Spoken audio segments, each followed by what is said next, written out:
যে আল্লাহ আমাদেরকে শারীরিক সুস্থতা দান করে, মানসিক প্রশান্তি লাভের জন্য আজকের এই জান্নাতের বাগানে কবুল করলেন, আমরা সে আল্লাহর উপরে খুশি না বেজার? তাহলে জবান খুলে সমস্বরে সকলে বলবো, রব্বানা লাকাল হামদ হামদান কাসীরান তাইয়িবান মুবারাকান ফীহি। আমরা প্রশংসা করলাম কার? কেন করলেন? এমনি এমনি? আল্লাহর প্রশংসা করার বহু কারণের মধ্যে এক নম্বর কারণ হলো আমাদেরকে আল্লাহ হিন্দু না বানায়া মুসলমান বানাইছে। হিন্দুর ঘরে কবুল না করে মুসলমানের ঘরে আল্লাহ কবুল করেছেন।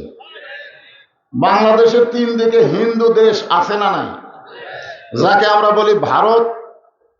এই ভারত কিছুদিন হলে খুব গরম জায়গাচ্ছে, গরম। কেনা বলে ওদের ধারণা আমরা সংখ্যায় বেশি, মুসলমানের সংখ্যা কম। আরে মারওয়ানের বাচ্চারা শুনে না, সংখ্যা দিয়া ইমানের বিচার হয় না। ধরে কোন কথা ঠিক না? কারণ তোমরা তাকে ভগবান বলো, ভগবানের ভ বাদ দিলে গবানের কোন অর্থ ডিকশনারিতে নেই। গবানের গ বাদ দিলে বান মানে বন্যা, দুনিয়ার কোন মানুষ চায় না। বা বাদ দিলে নো মানে ভগবান নাই। অনেকে বলবেন হুজুর ভগবান নাই করেন আপনি, তাহলে আপনারা দুর্গাপূজার সময় মূর্তি পাহারা দিলেন কেন? আমি ওয়াজ করার সাথে সাথে একজন খাড়া হয়েছে, ওই শালা হলো গুজব লীগ। জোরে কোন কি লীগ? এখনো কিন্তু মাহফিলে কিছুটা আফসোস লীগ, গুজব লীগ, হতাশা লীগ সাইডে সাইডে থাকে। জোরে কোন থাকে কি থাকে? ও আমারও বলতেছে হুজুর যদি ভগবান নাই থাকে তাহলে আপনারা মূর্তি পাহারা দিলেন কেন? আমি কইলাম 6 আগস্টে বাংলাদেশে কোন মূর্তি ছিল না, সব মূর্তি ভাঙ্গা দিয়েছে। জোরে কোন কথা ঠিক কিনা? মুসলমানের মধ্যে কেউ মূর্তি বানালে আমরা সেইটা রাখবো না, কারণ আমাদের জাতির পিতা হলো হযরত ইব্রাহিম। জোরে কোন ঠিক কিনা? ইব্রাহিম আলাইহিস সালাম কি মূর্তি পাহারার লোক না ভাঙ্গার লোক? আমরা দিলাম কেন? আমি বললাম আমরা মূর্তি পাহারা দেইনি, আমরা ষড়যন্ত্র পাহারা দিয়েছি। জোরে কোন কথা ঠিক কিনা? কারণ ওই ভারত যে কোনো একটা অজুহাতে ভারতের অনেক মুসলমান আছে তাদেরকে নির্যাতন করতে পারে। পৃথিবীর যেখানেই মুসলমান থাক আমরা চাবো আল্লাহ যেন তাদেরকে ভালো রাখে। জোরে কোন ঠিক কিনা? আমরা আল্লাহর প্রশংসা করার কারণ হলো আল্লাহ কোন ভগবানের দলে, ঈশ্বরের দলে, গডের দলে না পাঠাইয়া সরাসরি আল্লাহর দলে আমাদের কবুল করেছেন। খুশি না বেজার? আল্লাহু লা ইলাহা ইল্লা হুয়াল হাইয়ুল কাইয়ুম। যদি মন চায় আলিফ বাদ দেন, লিল্লাহি মা ফিস সামাওয়াতি ওয়াল আরদ। আবার যদি মন চায় আর একটা লাম বাদ দেন, লাহুল মুলকু ওয়া লাহুল হামদ। আবার যদি মন চায় লাম বাদ দেন, হুয়াল্লাহুল্লাযী লা ইলাহা ইল্লাহু। ভাগ্য করে এমন একটা আল্লাহ পাইছি যার সবকিছু বাদ দিলেও আল্লাহ বাদ পড়ে না। মুসলমানের আল্লাহ হলো সদা বিরাজমান। জোরে কোন ঠিক কিনা? খুশি না বেজার? সে আল্লাহর দলে ইসলামকে গ্রহণ করে মুসলমানের ঘরে আল্লাহ আমাদের কবুল করেছেন। এই জন্য শুকর গুজার করছি। সকলে বলি আলহামদুলিল্লাহ। আছেন আমার মুক্তার, আছেন আমার বারিস্টার, সেই বিচারের হাইকোর্টেতে তিনি আমায় করবেন পার। আমি পাপী রাসূল জাবিন্দার। এমন একজন নবী আমরা পাইছি যাকে আমরা বললাম সাল্লি আলা সাইয়্যিদিনা মুহাম্মদ। তিনি শুধু আমাদের নবী না, তিনি হলেন আমাদের নেতা। হযরত হোসেন রাদিয়াল্লাহু তাআলা আনহু যখন বসে আছেন, এমন সময় ইয়াজিদের কিছু লোক হোসেন রাদিয়াল্লাহর কাছে এসে বলতেছেন যে খামাখা গন্ডগোল করে লাভ কি? যেরকম দীর্ঘদিন হাসিনা বলেছে বাংলাদেশে যারা কোরআনের শাসন চায় এরা গন্ডগোল করে। আসলে বলেন তো, কোরআন দিয়ে যারা বাংলাদেশ চালাবার চায় তারা কি গন্ডগোলের লোক? যারা বলেন তারা কি গন্ডগোল চায়? এই যখন হাসিনা পলায় গেল, আপনারা বলেন তো কোরআনের দলের কোন একটা কর্মী গন্ডগোল করছে? কারা করছে? কারা করছে? আমাদের কাহালুতে আওয়ামী লীগের সমস্ত ব্যবসা প্রতিষ্ঠান কেড়ে দিছে, পুড়ে দিছে, এর মধ্যে একটাও কোরআনের দলের মানুষ নেই। এনারা গন্ডগোল চায় না, এনারা শান্তি চায়। জোরে কোন ঠিক কিনা? ইয়াজিদের লোকজন এসে বলতে, হোসাইন খামাকা গন্ডগোল করে লাভ কি? তোমার নানা হলো বিশ্ব নবী, তোমার বাবা হলো বিশ্ব আলেম, তোমার মা হলো খাতুনে জান্নাত। ইয়াজিদের লোকেরা বুঝাইতেছে যে তুমি গন্ডগোল কেন করবা? তোমার নানা হলো বিশ্ব নবী, তোমার বাপ হলো বিশ্ব আলেম, তোমার মা হলো খাতুনে জান্নাত। এমন একটা ঘর থেকে আল্লাহ তোমাকে দুনিয়াতে পাঠাইছে, খালি বসে থাকলি তুমি হাদিয়া পাবা। হাদিয়া হাদিয়া। আজকে বাংলাদেশে পীর সাহেবরা আছে না নাই? আপনারা বলেন তো, এরা কি ইসলামী আন্দোলনের পক্ষে না বিপক্ষে? কেন?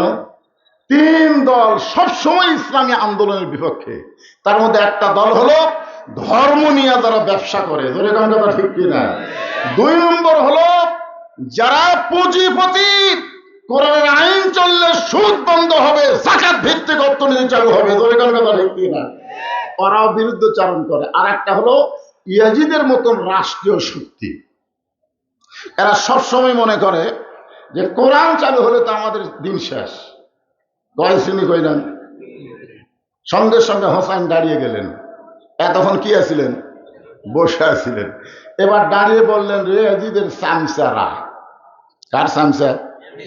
তোমরা যদি আল্লাহর বান্দা হতে তাহলে এইরকম প্রশ্ন করতে না, আমার নানা শুধু বিশ্ব নবী না, আমার নানা হলো বিশ্ব নেতা। শুনলেন? আপনারা বলেন তো, আমাদের নবী কি শুধু বিশ্ব নবী না বিশ্ব নেতা? আজকে বাংলাদেশে বিশ্ব নবীকে বিশ্ব নেতা বানানো মানে তারা সাধারণ মানুষকে নেতা বানায় তার পিছনে চামচা হয়ে ঘোরে। ধরে কথা ঠিক না? আপনাকে এসপি হাবিব আরো বহু চামচা ছিল, ছিল কিছু না? আমাকে মাঝে মধ্যে মোবাইল করে বলতে, হুজুর শেরপুরে যদি ওয়াজ করবার চান, আমাকে এমপির বিরুদ্ধে কিছু বলা যাবে না। আমি বললাম, তোদের এমপির বিরুদ্ধে একটা কথাও বলি না, আমি ইয়াজিদের বিরুদ্ধে বলি, ফেরাউনের বিরুদ্ধে বলি, আবু জাহেলের বিরুদ্ধে বলি, তোদের এমপির গাওয়াত লাগে কেন? জোরে কোন কথা ঠিক কিনা? আপনারা বলেন তো, আমি 15.5 বছরে ডাইরেক্ট কোনো ওয়াজ করছি? অ্যাঙ্গেলে। আমার ওয়াজ হলো অ্যাঙ্গেলে। কিন্তু 5ই আগস্টের পর অ্যাঙ্গেলের দিন শেষ, এখন ডাইরেক্টের বাংলাদেশ। জোরে কোন কথা ঠিক কিনা? আমার মতন বক্তা আর অ্যাঙ্গেলে কোনো ওয়াজ করবি না, দাম আর হবি ডাইরেক্ট। যদি পারো থানার ওসি এসে মাহফিল বন্ধ করে দাও, দেখি তোমার উইরাত কত মোটা হচ্ছে। জোরে কোন কথা ঠিক কিনা? আসো আসো, এখন এসে পাহারা দেওয়া রাখবে, মাহফিল বন্ধ করার সাহস কারো থাকবে না। জোরে কোন ঠিক কিনা? হ্যাঁ, একটু মনোযোগ দেন। হোসেন রাদিয়াল্লাহু বললেন, রে ইয়াজিদের চামচারা, তোমরা যদি আল্লাহর বান্দা হতে তাহলে আমার বাবাকে শুধু বিশ্ব আলেম বলতা না, আমার বাবা হলো বিশ্ববীর। আপনারা বলতে, হযরত আলী কি শুধু বিশ্ব আলেম? তিনি কি বিশ্ববীর? বাংলাদেশের যারাই বড় আলেম হবে তাদেরকে শুধু আলেম হয়ে থাকলে হবে না, বাতিলের বিরুদ্ধে হকের পক্ষে বীর হওয়া লাগবে। জোরে কোন কথা ঠিক কিনা? যে বীর হয়েছে মামুনুল হক, যে বীর হয়েছে আমির হামজা, এদেরকে অন্যায় ভাবে ফাঁসির সরকার জেলের মধ্যে বন্দি করে রাখছিল। জোরে কোন কথা ঠিক কিনা? তাহলে আলেম হয়ে কিতাব মোতালা করবা? তুমি যতই শেরপুরের প্রিন্সিপাল হও, আল্লাহ তোমাকে ছাড়বে না যতক্ষণ বাতিলের বিরুদ্ধে বীরত্ব না দেখাবা। জোরে কোন কথা ঠিক কিনা? 3 নম্বর কি? আমার মা শুধু খাতুনে জান্নাত না। তোমরা বললা যে আমার মা খাতুনে জান্নাত। আমার মা শুধু খাতুনে জান্নাত না, আমার মা হলো ফাতেমা তো জোহরা। এখানে আপনারা বলেন তো, ইয়াজিদের চামচারা কিভাবে মাইনাস করছিল যে তোমার নানা হলো বিশ্ব নবী? কি মাইনাস করছে? নেতা মাইনাস করছে। তোমার বাবা হলো বিশ্ব আলেম, বীর মাইনাস করছে। তোমার মা হলো খাতুনে জান্নাত, জহুরা, এটা মাইনাস করে দিছে। আজকে আমাদের বাংলাদেশে এরকম কিছু দল আছে না নাই, তারা খালি মাইনাস করে। ধরে কোন কি করে? মাইনাস। এখন আপনারা বলেন, আমাদের নবী কি শুধু বিশ্ব নবী না বিশ্ব নেতা? যেই নেতা জান্নাতের মধ্যে ঢুকেও আমাদের কথা বলেনি, আমাদের কথা বলেনি। লাইলাতুল মিরাজে নবী যখন জান্নাতে ঢুকলেন, ফেরেশতা জিবরাইল বললেন, ইয়া রাসূলুল্লাহ, আপনি যদি আর দুনিয়াতে না যান, আল্লাহ আপনাকে জান্নাত থেকে বের করে দিবে না। নবী বললেন, জিবরাইল তুমি কি মনে করছো আমি জান্নাতে থাকার জন্য ঢুকছি? আল্লাহ যদি আমাকে বলতো জান্নাতে গিয়ে থাকেন, আমি ঢুকতামই না। কারণ আমি নবী আমার জন্য না, আমি নবী হলাম আমার উম্মতের জন্য। যতক্ষণ পর্যন্ত আল্লাহ আমার উম্মতদেরকে জান্নাত না দিবে, ততক্ষণ পর্যন্ত আমি নবী থাকার জন্য জান্নাতে ঢুকবই না। এখন আপনারা একটু জোরে সরে বলেন, যে বিশ্ব নেতা জান্নাতের মধ্যে গিয়ে আমাদের কথা বলে নাই, আমরা সেই নেতার পিছনে থাকবো যাই নেতা বিপদে পড়লে পলিয়া যায়? কোনটার পাশে থাকবেন? পলানার পিছনে? যা ভুল করছেন করছেন। আর কোন পলানো কোন নেতার পিছনে আমরা থাকবো না। আমার নেতা, তোমার নেতা বিশ্ব নবী। সবাই বলা লাগবে, আমার নেতা, তোমার নেতা বিশ্ব নবীর চরিত্র। এর আগে আপনাদের শিখাইছি, মনে নেই? বিশ্ব নবীর চরিত্র ফুলের চাইতেও পবিত্র। আল্লাহ কোরআনে বলেছেন, ওয়াইন্নাকা লাআলা খুলুকিন আযীম। 99টা আল্লাহর নামের মধ্যে আজিম একটা নাম আছে। মহান চরিত্রের অধিকারী হলেন আমাদের বিশ্ব নবী। জোরে করেন সুবহানাল্লাহ। এত সুন্দর নেতা যখন কলেমার দাওয়াত দেওয়া শুরু করলেন, তখন নবী নিজে নিজে চিন্তা করতেছেন, আমি যে নবী হলাম এইটা কার কাছে বলবো? আমি যে নবী এইটা কে বিশ্বাস করবে? এরকম চিন্তা যখন করতেছে, তখন নবীর বিবি সামনে এসে বলতেছে, ইয়া রাসূলুল্লাহ, আমি আপনাকে সর্বপ্রথম নবী হিসাবে স্বীকার করলাম। নবী মাথাতে হাত দেখায়, আল্লাহ রে, স্বামীরে নবী বলা বউ। 42 বছরের ওয়াজ করতেছি, এখন পর্যন্ত আমার বউ আমাকে হুজুরই কয় না। একদিন 500 টাকা দিয়ে কইলাম, একবার হুজুর কও, আবার 500 টাকা দিলে আরেকবার হুজুর কবা। বহু টাকা লিয়া গেলে হাসে, মানে হাসো কেন? হুজুর করতে শরম লাগে। আমি বললাম, শরম কেন লাগে? বলে, জনগণ আপনাকে চিনে না তাই হুজুর কয়, কিন্তু আমি তো চিনি, আপনি কি? যত জায়গায় কলেমার দাওয়াত দেন, কোরআনের ওয়াজ করেন, নিজের বইয়ের কাছে হুজুর হওয়া খুবই কঠিন। জোরে জোরে না ঠিক কিনা? আর সর্বপ্রথম বিশ্ব নেতা নিজের বিবির কাছে নবী হয়ে গেলেন।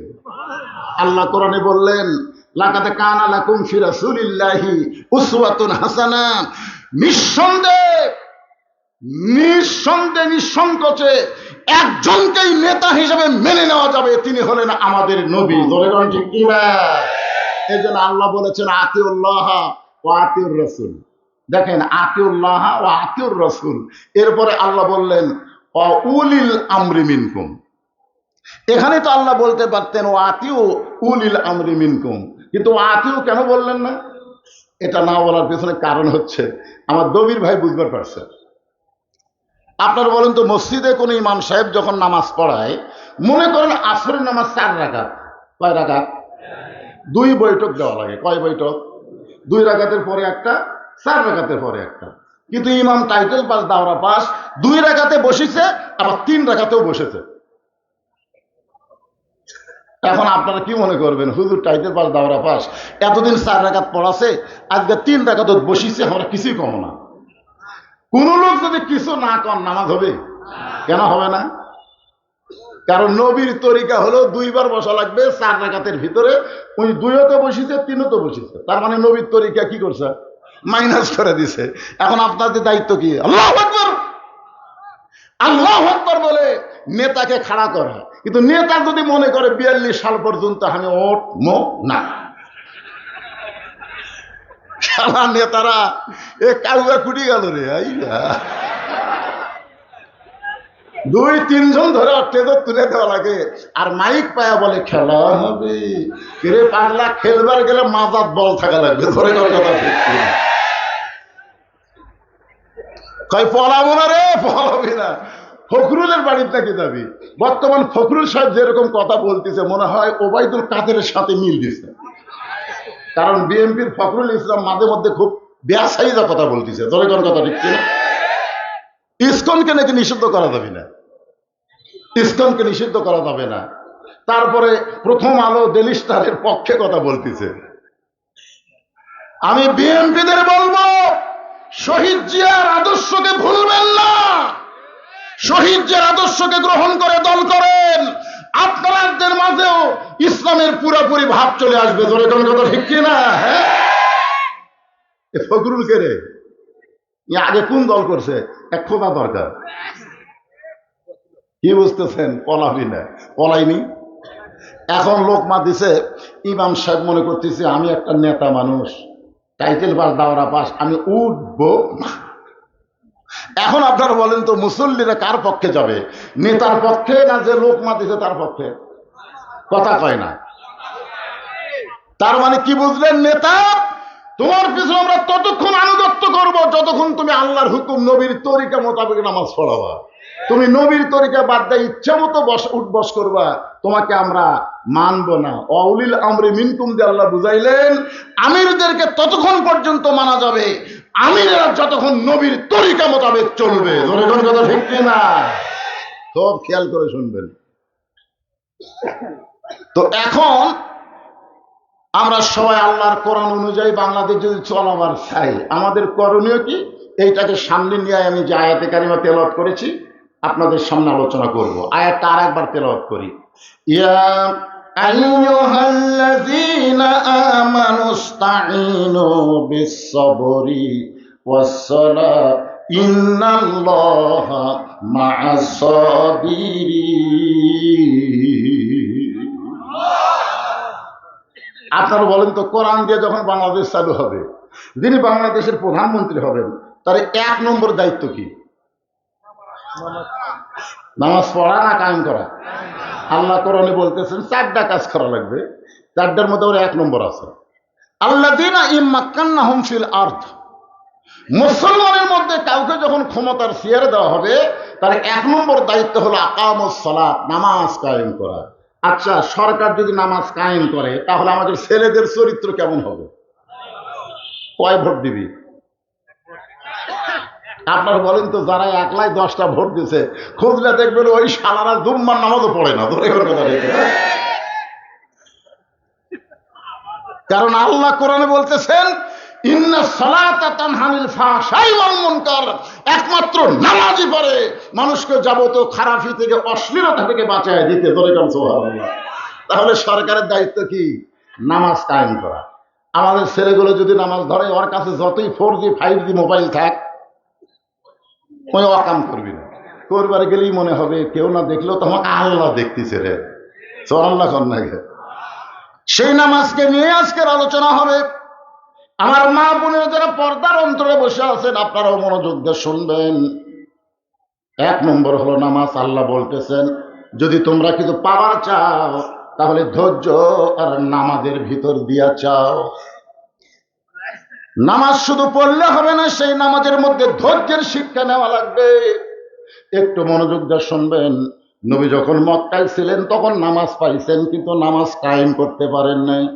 নবী কিন্তু নবুয়তের 10ম বৎসরে মেরাজ হয়েছে। ওই মেরাজের মধ্যেই নবী 5 ওয়াক্ত নামাজ পাইছেন। এই নামাজ পাওয়ার পর 3 বছর তিনি মক্কায় ছিলেন, কিন্তু নামাজ কায়েম করতে পারেন নাই।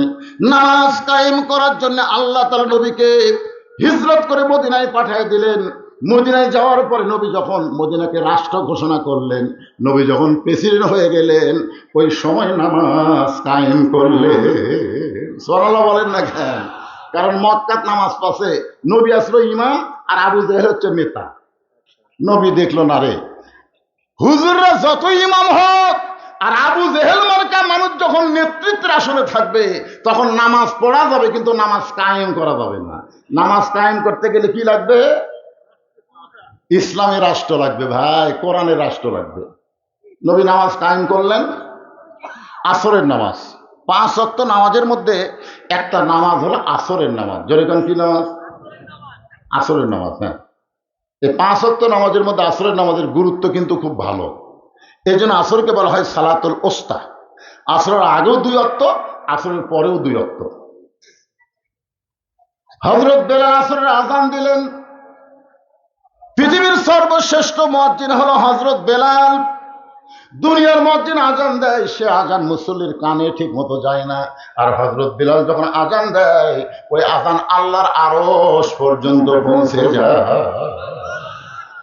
আপনারা বলেন তো সব মুয়াজ্জিনের চাইতে বেলালের আজানের গুরুত্ব কেন বেশি?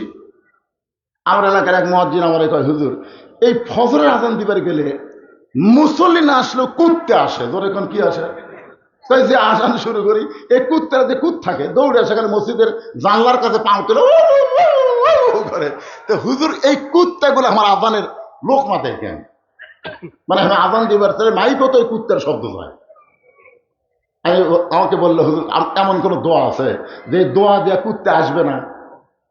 আমি বললাম, মুয়াজ্জিন সাহেব কুত্তে আসবে না, একটা দোয়া আছে। বলে, হুজুর সেই দোয়াটা কি? আমি বললাম, আপনার ছেলে মেয়ে আছে? তাই হ্যাঁ। ওরা কি নামাজ পড়ে?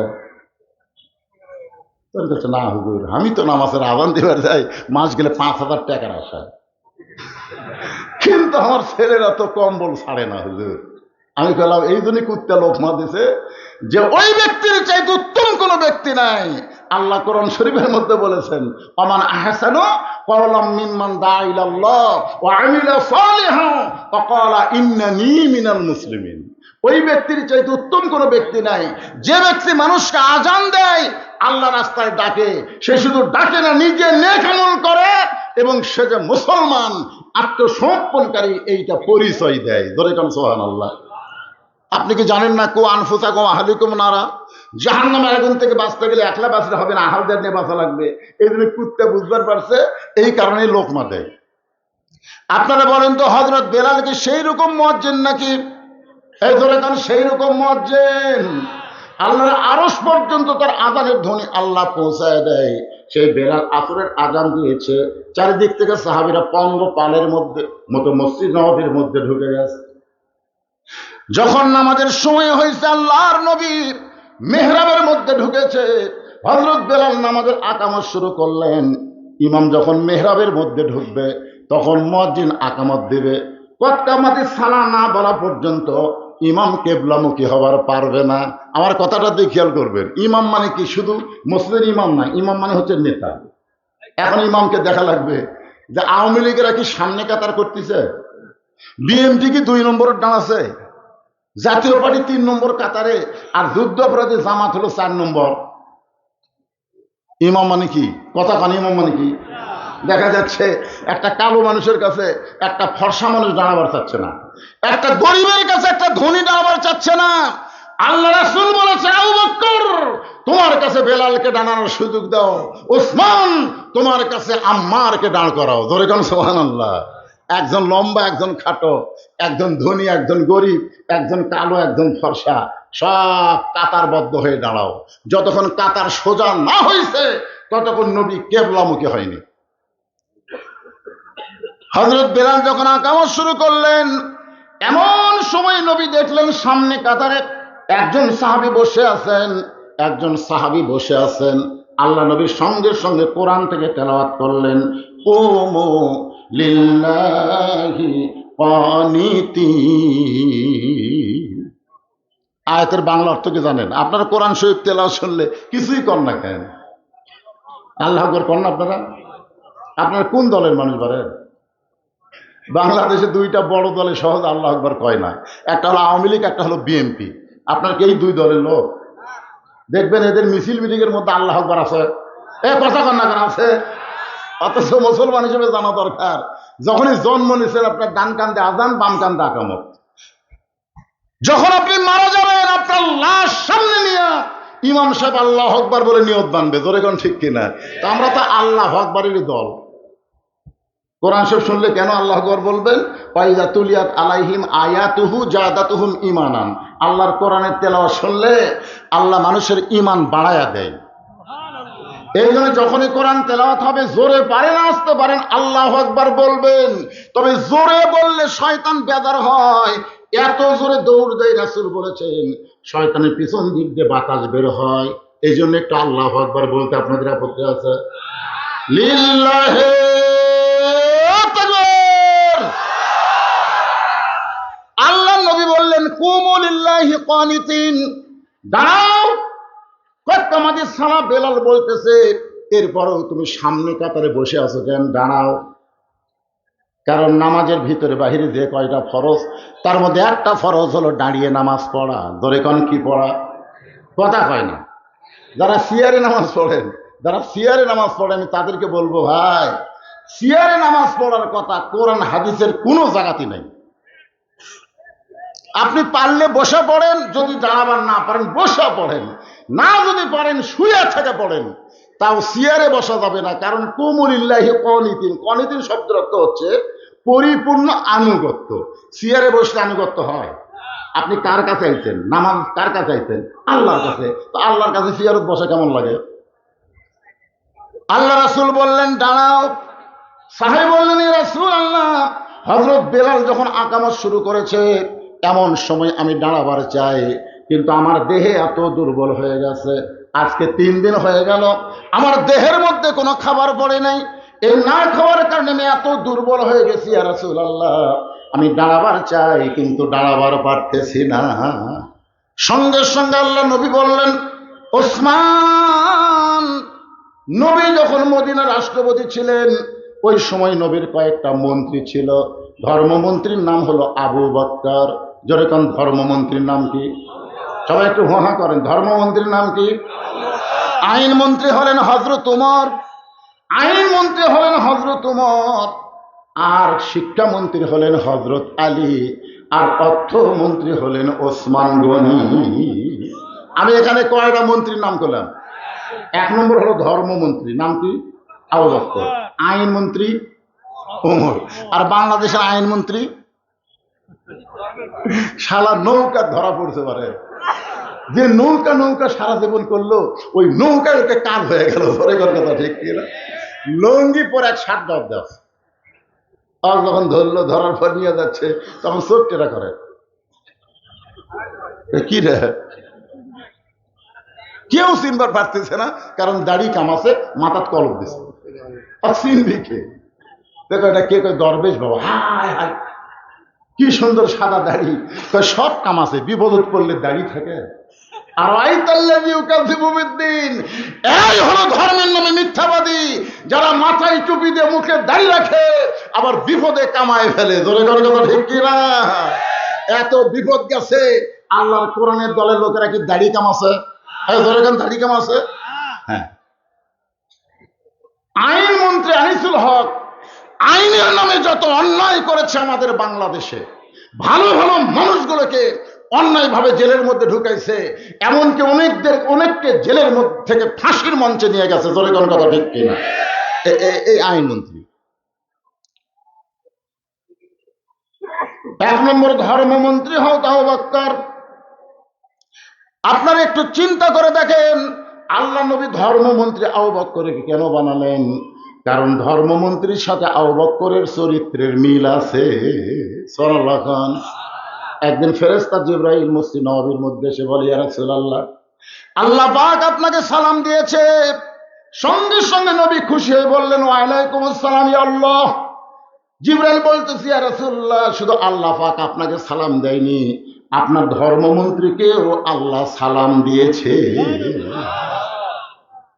নবী বলেন, জিবরাইল, আল্লাহর ওহী নিয়ে তুমি আমার কাছে আসো, তুমি না হয় আল্লাহর সালাম আমাকে দিলে, কিন্তু আমার আবু বকরের কাছে আল্লাহর সালাম কে দিবে? জিবরাইল বলতে, হুজুর আমার যাওয়ার সুযোগ থাকলে আমি দিতাম, কিন্তু আমার তো যাওয়ার সুযোগ নাই। এখন আল্লাহর সালাম আপনাকেই আবু বকরের কাছে পৌঁছাতে হবে।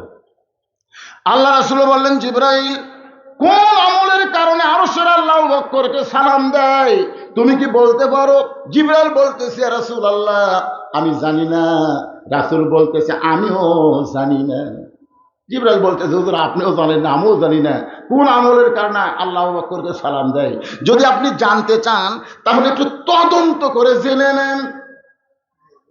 দুনিয়ার সবাই যখন ঘুমায় গেছে, এমন সময় আল্লাহ নবী আবু বকরকে কেন আল্লাহ সালাম দিছে, এইটা তদন্ত করার জন্য চুপি চুপি আবু বকরের বাড়ির কাছে গিয়ে দেখে ঘরের ভিতর থেকে ছোট বাচ্চার মতন ফোঁপায় ফোঁপায় কাঁদতেছে। কে কান্দে এমন করে? আর একটু জানলার কাছে গিয়ে নবী কান ফেলায় শোনে, যে কাঁদতেছে সে আর কেউ না, 1 নম্বর জান্নাতি হযরত আবু বকর।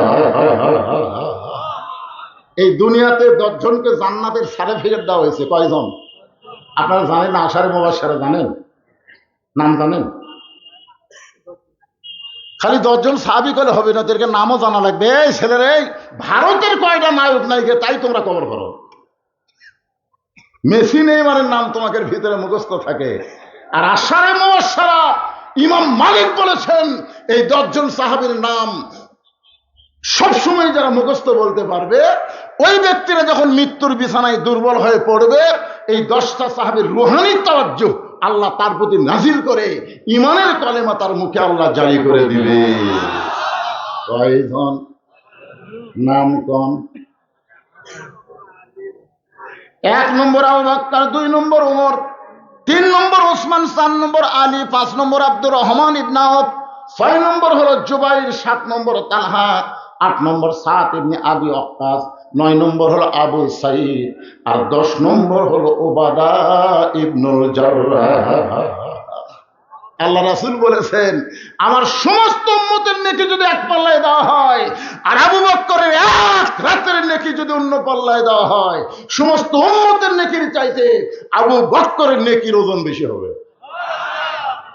সেই মানুষ কাঁদতেছে, আশ্চর্য। কে সবাই ঘুম পাড়ে, আমার আবু বকর এমন করে কান্দে কেন? নবী কিছুই বললেন না। ফজরের নামাজ পর সালাম ফিরে নবী সাহাবীর দিকে মুখ ঘুরালেন। নবী মুখ ঘুরাই দেখে আবু বকরের চোখ দুইটা রক্তের মতন লাল। রাসূল বলে, আবু বকর তোমার সঙ্গে আমার গোপন কিছু গল্প আছে। যেই মাত্র রাসূল বলেছেন তোমার সঙ্গে আমার গোপন কিছু গল্প আছে, সমস্ত সাহাবীরা মসজিদ থেকে বের হয়ে যাচ্ছে। জোরে কোন সুবহানাল্লাহ। যেই বলছে তোমার সঙ্গে আমার গোপন কিছু গল্প আছে, সাহাবীরা বুঝতেছে যে আমরা থাকলে তার গোপন গল্প হবে না। এই জন্য সব সাহাবী মসজিদ থেকে বের হয়ে যাচ্ছে। নেতা কারে কয় চিন্তা করেন। এখন যদি ইমাম সাহেব বলে, মুয়াজ্জিন সাহেব তোমার সঙ্গে আমার গোপন কিছু গল্প আছে, তখন মুসল্লিরা বলবে, হুজুর তাহলে মুয়াজ্জিনকে নিয়ে আপনি বেড়া দেন, আপনি বেড়া দেন। কারণ বেতন দিয়ে ইমাম থসে তো নেতাগিরি মানে না। জোরে কোন কথা ঠিক কিনা? এখনকার কত ইমাম মসজিদের মুতল্লির চামচা হচ্ছে। একটু মনোযোগ দেন। যেই মাত্র নবী বলেছেন আবু বকর তোমার সঙ্গে আমার গোপন কিছু গল্প আছে, সঙ্গে সঙ্গে সমস্ত সাহাবীরা বাহিরে চলে গেছে।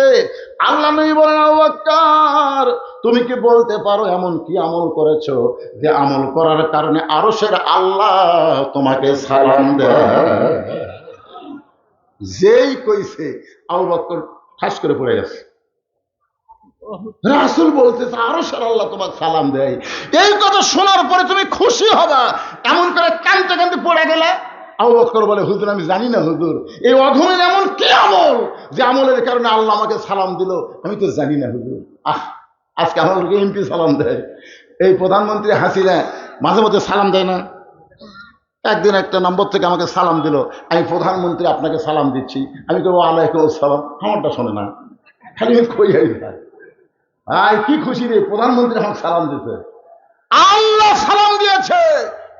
এইটা শোনার পর আবু বকর যখন পড়ে যায়, এমন সময় নবী আবু বকরের কপালে চুমা দিয়ে বলে, আবু বকর আমার কাছে গোপন করো না বাজান, এমন কি আমল করো যে আমল করার কারণে আরশের আল্লাহ তোমাকে সালাম দেয়? আবু বকর বলে, রাসূলুল্লাহ আপনি যখন জানতে চান তাহলে শোনেন।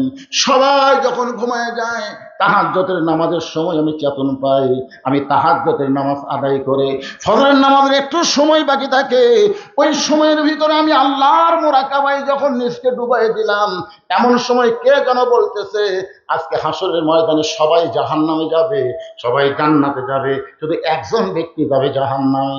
আজকে হাসরের ময়দানে সবাই জান্নাতে যাবে, শুধু একজন ব্যক্তি যাবে জাহান্নামে। আবু বকর বলে, আমার এত ভয়, ওই একজন ব্যক্তি যদি আবু বকর হয়। সঙ্গে সঙ্গে নবী আবু বকরকে বুকের মধ্যে নিয়ে বলতেছে, ইন্না আকরামাকুম ইনদাল্লাহি আতকাকুম, যার কলিজার মধ্যে আল্লাহর যত বেশি ভয় তার জন্য আরশের আল্লাহর সালাম হয়। এখন বলেন ধর্মমন্ত্রী হিসেবে আবু বকর কেমন? নামই ঠিক আছে তো। আইনমন্ত্রী হিসেবে হযরত ওমর কেমন? ভালো। দেখুন কেমন আইন, তার মধ্যে লম্বা জুব্বা করে খুতবা দিচ্ছে, অর্ধ পৃথিবীর খলিফা। আইন কারে কয় একটু দেখেন। মাঝখান থেকে এক সাহাবী দাঁড়িয়ে বলতেছে, আমিরুল মুমিনিন আমাকে খাটো পাঞ্জাবি দিয়ে আপনি লম্বা জুব্বা করে খুতবা দেন। যতক্ষণ পর্যন্ত আপনার লম্বা জুব্বার ওয়াজ না করবেন, আপনার কোনো ওয়াজ আমরা শুনবো না, কোনো খুতবাই শুনবো না। ওমর ফারুকের চোখ দিয়ে দর দর করে পানি পড়তেছে। এমন সময় আব্দুল্লাহ ইবনে ওমর, ওমর ফারুকের সন্তান, বাবার পাশে দাঁড়ায় বলে, রে নবীর সাহাবীরা, আমার বাবার লম্বা জুব্বা দেখে তোমরা বাবার খুতবা শুনবা না? তোমরা কি জানো আমার বাবার জুব্বা লম্বা হওয়ার কারণ কি? তোমরা লক্ষ্য করে দেখো, খাটো পাঞ্জাবি হলেও তোমরা নতুন কাপড় পরে আইছো, কিন্তু আমার পরে নতুন কোনো কাপড় নাই। ওসমান গনি বলে, আব্দুল্লাহ, আজকে জুমার দিনে সবাই নতুন কাপড় পরেছে, তুমি কেন নতুন কাপড় পরো নাই? আব্দুল্লাহ বলতেছে, ওই আইনের মানুষটাকে জিজ্ঞাসা করো, এই আইনের মানুষটাকে জিজ্ঞাসা করো। সবাই যখন ঘুমায় গেছে, ওই মানুষটা আমার দরজায় কেবল, আব্দুল্লাহ, আব্দুল্লাহ দরজা খোল। আমি দরজা খুলে দেখি বাবার হাতে একটা পাঞ্জাবি। আমি খুশি হয়ে বললাম, বাবা, একটা পাঞ্জাবি বাইতুল মাল থেকে আমারে দিছে, আর একটা গভীর রাত্রি দিবার আইছেন। ওমর ফারুক বললেন, ইন্নাল্লাহা ইয়ামুরুকুম আন তুআদ্দুল আমানাতি ইলা আহলিহা ওয়া ইযা হাকামতুম বাইনান নাস আন তাহকুমু বিল আদল। আব্দুল্লাহ রে, আমি তোকে আর একটা পাঞ্জাবি দিবার আসি নাই, এই পাঞ্জাবিটা আমার হয়ে পড়ছে বাজান। এখন এই ছোট পাঞ্জাবি গায়ে দিয়ে আমি কেমনে খুতবা দেই? তা আব্দুল্লাহ বলে, আমি কি করব? বলে, তোরে যেইটা পাঞ্জাবি দিছি ওইটা আমার দান করে দে বাজান। আব্দুল্লাহ কয়, আপনি হলেন অর্ধ পৃথিবীর খলিফা, আপনি অর্ধ পৃথিবীর খলিফা হয়ে বেটার কাছে দেওয়া পাঞ্জাবি লিখেছেন, আপনি আর একটা নেন। ওমর ফারুক বললেন, ওয়াইদা হাকামতুম বাইনান নাস আন তাহকুমু বিল আদল। মুসলমানের মধ্যে কাউকে যখন হাকিম নির্বাচন করা হয়, সে নিজের ইচ্ছাই করে আইন সাপ্লাই দিতে পারে না, আল্লাহর কোরআনের আইন তাকে মেনে চলতে হয়।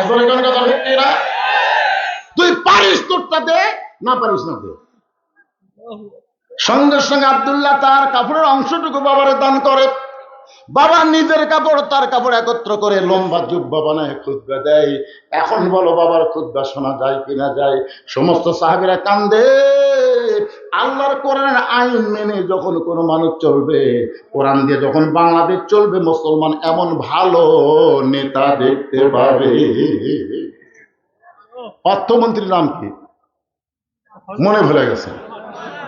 আল্লাহ রাসূল বলে, ওসমান, আল্লাহ তোমাকে এত সম্পদ দান করেছে, তোমার এই ভাই আজকে 3 দিন হলে না খেয়ে আছে, 3টা দিন হলে না খেয়ে আছে। কয়টা দিন? 3টা দিন হলে না খেয়ে আছে। আল্লাহ তোমাকে এত সম্পদ দান করেছে, সেখান থেকে তোমার ভাইকে কিছু দিবার পারবা না?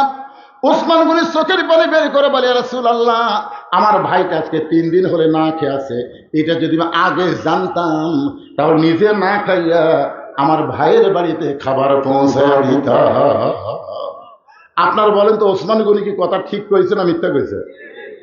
তার জীবনী পড়ে দেখেন। আমি যখন প্রথম 11 সালে হজ করতে গেলাম, জান্নাতুল বাকিতে ঢুকতে গিয়ে যার কবরটা সবার সামনে পড়ে, সেই কবরটাই হলো ওসমান গনির কবর। জোরে খান সুবহানাল্লাহ। এখানে অনেক হাজি সাহেব আছেন, প্রায় হাজি, শুনে দেখবেন, একেবারে জান্নাতুল বাকির মধ্যে ঢোকার সাথে সাথে যে কবরটা সামনে পড়বে, ওসমান গনির কবর। কোনো গম্বুজ নাই ভাই, কোনো গম্বুজ নাই, খালি পাথর দিয়ে একটু চিহ্ন করে রাখছে। ভিতরে একটা পাথর, সেই পাথরের গায়ে খোদাই করে লেখা আছে ওসমান গনি। আল্লাহ কোরআনে বলেছেন, আল্লাহু গানিয়ুন ওয়া আনতুমুল ফুকারা, আমি আল্লাহ হলাম ধনী, পৃথিবীর সবাই হলো ফকির। রাসূল বলেছেন, ইল্লা ওসমানু গানিয়ুন। সাহাবারা বলে, রাসূলুল্লাহ, আল্লাহ ওসমানকে গানি ডিগ্রি কেন দিল? আল্লাহ রাসূল বলতেছেন, তাহলে শোনো, একদিন মসজিদ নববীর মধ্যে আমি বসে আছি, এমন সময় ক্ষুধার্ত লোক এসে আমারে বলে, ইয়া রাসূলুল্লাহ, যদি পারেন তো আল্লাহর রাস্তায় আমাকে একটু সহযোগিতা করেন। সঙ্গে সঙ্গে নবী জুব্বা তুললেন। গরিব সাহাবী তাকায় দেখে ক্ষুধার জ্বালায় নবী পেটে পাথর বাঁধে বসে আছেন। সাহাবী যখন যাবার চাই, রাসূল বললেন, কোথায় যাবে? বলে, হুজুর, আমার চাইতেও আপনি বেশি গরিব, আমি 3 দিন হলে না খাই না, পেটে পাথর বান্ধি নাই, কিন্তু আপনি পেটে পাথর বান্ধে যখন বসে আছেন, আপনি আমারে কি দিবেন? রাসূল বলে, আমি দিবার পারলাম না, বরং তোমাকে এমন একজন ব্যক্তির কাছে পাঠাবো যে গেলে তোমাকে অনেক কিছু দিয়ে দিবে। যাও, ওসমানের কাছে যাও। নবীর কথা মতো গরিব সাহেব ওসমান গনির দরবারের কাছে সন্ধ্যার সময় গিয়ে দেখে ওসমান গনির ঘরে একটু আলো বেশি হয়েছে। ওসমান গনি শোলটা টাইনা টাইনা ঘরের আলো কমাইতেছে। গরিব মনে মনে কয়, আমি যতই গরিব হই আর চাইতে বেশি আলো আমার ঘরে জ্বললেও আমি কোনোদিন আলো কমাই না। এত কৃপণের কৃপণ, সামান্য আলো বেশি, সে আলোটাই না কমায়, ই আমার কিছুই দিবে না। নবীর কাছে গিয়ে বলে, রাসূলুল্লাহ আপনি দিবার পারবেন না, ঠিক আছে, কিন্তু এমন কৃপণের কাছে আমার কেন পাঠাইছেন? রাসূল বলে, তুমি কি তোমার অভাবের কথা কইছো? বলে, যা দেখলাম অভাবের কথা বলার সাহস পাই নাই। নবী রাগ করে বলেন, আবার যাও। পরদিন সকালবেলা ওসমান গনির দরবারে গরিব সাহাবী গিয়া দেখে ওসমান গনি যেই বালিশে মাথা দিয়ে ঘুম পাড়ে ওই বালিশের কোনা ফাইটা সামান্য তুলা ঘরের মধ্যে পড়ছে। ওসমান গনি তুলাটা খুঁটাইয়া খুঁটাইয়া বালিশের খোলের মধ্যে ঢুকায়। হঠাৎ নাকের নিঃশ্বাসে একটা তুলার ফুরাঙ্গি উড়ে যাচ্ছে। ওসমান গনি ওইটা দুই লোক দিয়ে খপ করে ধরে আবার বালিশের খোলের মধ্যে ঢুকায়। গরিব কয়, আল্লাহ রে, এর চাইতে বেশি তুলা যদি আমার ঘরে পড়ে আমি শানটা দিয়ে ঝাড় দিয়ে ফেলা দিব। এমন কৃপণের কৃপণ, এ আমার কি দান করবে? নবীর কাছে গিয়ে বলে, রাসূলুল্লাহ হুজুর আপনি দিবার পারেন না, ওই কৃপণের কাছে আমার কেন পাঠাইলেন? রাসূল বলে, তুমি কি তোমার অভাবের কথা কইছো? বলে, বলার সুযোগ পাইনি। নবী রাগ করে বলেন, আবার যাও। পরদিন সকালবেলায় নবীর কথায় গরিব সাহেব ওসমান গনির দরবারে এসে দেখে ওসমান গনি খালি গায়ে বসে আছে। কি গায়ে? কিছুক্ষণ পর লক্ষ্য করে দেখে কোলের মধ্যে একটা পাঞ্জাবি, সেই পাঞ্জাবি আবার আলগা করছে, কয়েক জায়গায় পাঞ্জাবি ছিঁড়ে গেছে। ওসমান গনি নিজের হাতে পাঞ্জাবিতে তালি দিবে, এই পাঞ্জাবি সেলাই করবে, এই কারণে সুয়ের মধ্যে সুতা ঢোকাবার চাই। কিন্তু চোখের পাওয়া নিজের হাতে সর্বপ্রথম যিনি কোরআন শরীফ লেখছে তার নাম কি? ওসমান গনি। জের জবর নক্তা সবকিছু ঠিক মতো দেওয়ার কারণে তার চোখের পাওয়ার একটু কমে গেছে, যার কারণে সুইয়ের মধ্যে সুতা ঢোকাবার পারতেছে না। সুই ধরে এইরকম সুতা এদিক দিয়ে যায় এদিক দিয়ে যায়। গরিব মনে মনে কয়, এরকম হাজার জুব্বা কিনা ওসমান গনি গায়ে দিবার পারবে? আর নিজে যখন পারবে না দর্জির কাছে দিবে। কি কৃপণের কৃপণ, নিজেই জুব্বা সেলাই করবে কিন্তু সুইয়ের মধ্যে সুতা ঢোকাবার পারতেছে না। গরিব সাহেব রাগ করে বলে, ওসমান ভাই। ওসমান তাকায় বলতেছে, আসসালামু আলাইকুম, কখন আইছেন? বলে, এই যে যাচ্ছিলাম। আপনি সুয়ের মধ্যে সুতা ঢোকাবার পারতেছেন, আমি একটু ঢুকাইয়ে দেই। ওসমান গনি বলে, ভাই তাহলে বড় তো উপকার হয়। এর গরিব সাহেব সুইটা নিয়ে যেই মাত্র সুতা ঢুকাই দিছে, ওসমান খপ করে হাত ধরছে। গরিব বলে, আমার হাত ধরলেন কেন? বলে, তুমি আমার সুয়ের মধ্যে সুতা ঢুকাইয়া আমাকে ছেঁড়া পাঞ্জাবি সেলাই করার সুযোগ করে দিলে, এর বিনিময়ে তুমি কি চাও? গরিব মনে মনে করে, যে দেখা তিনবার দেখছি, এর মতন কৃপণ দুনিয়াতে নেই, কি দিবে? গরিব রাগ করে বলতে, হাত খালি ছেড়ে দেন, আমি চলে যাই। ওসমান গনি বলতেছে, ভাইজান এত বড় উপকার করেছো, তোমাকে খালি তো জবাব দেব না, বলো তুমি কি চাও? গরিব বলতেছে, আমার কোনো কিছুর দরকার নাই। ওসমান গনি ডাকতে বলে, ম্যানেজার। ম্যানেজার বলে, হুজুর আমারে ডাকলেন কেন? বলে, ডাকার কারণ হলো এই ব্যক্তি আমার সিনা পাঞ্জাবি সেলাই করতে গিয়া আমার সুয়ের মধ্যে সুতা ঢুকায় দিছে, এর বিনিময় 100 উট একে দিয়া দাও। গরিব বলে, হুজুর কি কইলেন? এই সামান্য সুয়ের মধ্যে সুতা ঢুকাই দিলাম, তার কারণে 100 উট দেবেন। ওসমান গরিব আর ম্যানেজার, এই গরিব ভাইকে 200 উট দিয়া দাও। গরিব বলে, হুজুর কি বলেন? সামান্য সুয়ের মধ্যে সুতা ঢুকাইলাম, 200 উট দিবেন। ওসমান বলে, ম্যানেজার ফার্মে কত উট আছে? বলে, 2000-এরও বেশি। বলে, সব উট আমার ভাইকে দিয়ে দাও। গরিব চিল্লায় বলে, হুজুর আর বাড়াবেন না, আর বাড়াবেন না। সামান্য সুয়ের মধ্যে সুতা ঢুকাইলে আপনি আমার 2000-এর বেশি উট দিবেন কেন? তাহলে পরপর 3বার আমি কি দেখলাম? ওসমান বলে, ভাই কি দেখছো? বলে, প্রথম দেখছি ঘরে আলো বেশি, বলে আলো আপনি সলতে টাইনা টাইনা ঘুমাইলেন। তারপরে দেখলাম আপনি বালিশ ফাইটা তুলে পড়ে গেছে, ওই তুলা খুঁড়ে খুঁড়ে বালিশের খোলের মধ্যে ঢুকালেন। তারপরে দেখলাম সেরা পাঞ্জাবি সেলাই করবেন কিন্তু সুয়ের মধ্যে সুতা ঢোকাবার পারতেছেন না। ওসমান কান্দের বলে, ভাই তুমি 3বার যেইটা দেখেছো তার নাম হলো দুনিয়া, তুমি 3বার যেইটা দেখেছো তার নাম কি? আর তোমার 2000 উট দিলাম, এইটা হলো আখেরাত। কারণ দুনিয়ার আলোর ওসমানের দরকার নাই, দুনিয়ার ভালো বালিশের দরকার ওসমানের নাই, এই দুনিয়ার ভালো জুব্বার দরকার ওসমানের নাই। ওসমান হলো আখেরাতের কাঙ্গাল। তোমাকে 2000 উট দিয়া ওসমান আখেরাতে পাবার আশা। ধরে বলেন না সুবহানাল্লাহ। এখন বলেন, অর্থমন্ত্রী হিসাবে হযরত ওসমান কেমন ছিলেন? জোরে বলেন। নবী ডাকতেন, ওসমান তোমার ভাই আজকে 3 দিন হলে না খেয়ে আছে, এত সম্পদ আল্লাহ তোমাকে দান করেছে, সেখান থেকে তোমার ভাইকে তুমি কিছু দিয়া দাও। ওসমান বলে হুজুর আমার কোনো আপত্তি নাই, এমন দেওয়া দিব আর যেন কোনোদিন না খেয়ে থাকা না লাগে। ধরে কর না সুবহানাল্লাহ। নবী খুশি হয়ে বলেন, এই আজকের দিনে বসে থাকে নামাজ পড়ো, আজকে বসে থাকে নামাজ পড়ো। নামাজ শেষ হলে ওসমানের বাড়ি যাবে, এমন দেওয়া দিবে আর না খেয়ে থাকা লাগবে না। সঙ্গে সঙ্গে গরিব সাহাবী ছোট বাচ্চার মতন কাঁদতেছে। আল্লাহ রাসূল বলে, নামাজ শেষ করে ওসমানের বাড়ি যাওয়ার কথা শুনে কান্দ খেন। বলি, ইয়া রাসূলুল্লাহ আস্তাইনু বিস-সাবরি ওয়াস-সালাহ ইন্নাল্লাহা মা'আস-সাবিরিন। নামাজ পড়তে পড়তে আমার ঈমান এমন পর্যায়ে গেছে, ইয়্যাকা না'বুদু ওয়া ইয়্যাকা নাস্তাইন, যদি সাহায্য লাগে একমাত্র কার কাছে যাব? দরকার হলে না খাইয়ে মরে যাব, কিন্তু যতক্ষণ আমার ঈমান বলবে আল্লাহ দিবার পারবে, ততক্ষণ আমি আল্লাহ ছাড়া ওসমানের কাছে যাব না। কথাটা খেয়াল করছে? যতক্ষণ আমার ঈমান বলবে যে আল্লাহ হামাক দিবে। আপনাকে ঈমান কি কয়? ভারত যদি আমাকে পারমাণবিক বোমা মারে, যে কিছুদিন হলে ভারতের কয়েকটা পাতি নেতা চিল্লাচিল্লি করতেছে, আজকে আবার ফেসবুকে দেখলাম ওরা নাকি বর্ডারের দিকে গাড়ি নিয়ে আসতেছে, অস্ত্র নিয়ে। দেখেন আজকে, আপনারা তো মুরব্বী মানুষ, ছেলে ফেলে যারা, তারা মাঝে মাঝে ফেসবুকে দেখে। আজকে দেখলাম যারা শত শত গাড়ি বাংলাদেশের বর্ডারের কাছে আসতেছে, ওই হাসিনাকে রক্ষা করার জন্য গোটা বাংলাদেশটাকে এরা শেষ করে দিবি। জয় শ্রীরাম করছে আর সামনের দিকে আসতেছে। আমি কইলাম, মালওয়ানের যা তোরকে পাওয়ার দেখি আমি নিজের চোখে দেখছি। আমি কাজীপুর পৌর সর্বতে গাড়ি থুয়া নদীর ওই পারে আমার মাঝনা বাড়ি মাহফিল। আমাকে বললো, হুজুর গাড়ি তো আপনার ওখানে যাবে না, নৌকার যাওয়া লাগবে। এমন একটা বড় নৌকা, 100 যাত্রী নৌকার ভিতরে। নৌকা যখন নদীর মাঝখানে, এমন সময় আসমানে কালো মেঘ করে একটা বাতাস শুরু হলো। যেই বাতাস শুরু হলো, ওই নৌকার মধ্যে 2টা হিন্দু ছিল। ধরে কারণ কি ছিল? ওই 2টা হিন্দু আমার কাছে আসলো। আজকে হুজুর আসমানে কালো মেঘ করে যে বাতাস শুরু হচ্ছে, কিছু করেন। আমি বললাম, কি করবো ভাই? বলে, হুজুর আজান দেন। আমি কইলাম, কে রে ভগবানের জাত, তোরা মুসলমান আজান কেমনে বুঝি? হুজুর আমাদের বাড়ি হলো মুসলমান এলাকার, এরকম বিপদ যখন আসে আমরা ভগবান ভগবান করে মুখের ফ্যানটা তুলি, কামে না। কিন্তু ওই মসজিদের মুয়াজ্জিন একবার আজান দিলে কমে যায়, 2বার দিলে ভালো হয়। হুজুর আজান দেন হুজুর। হুজুরকে ভগবান কি কর হুজুর, ভগবান কোনোদিন সব জাগাত, ভগবান জাগাত, আর মুসলমানের আল্লাহ হলো সব জাগাত। জোরে করে ঠিক না?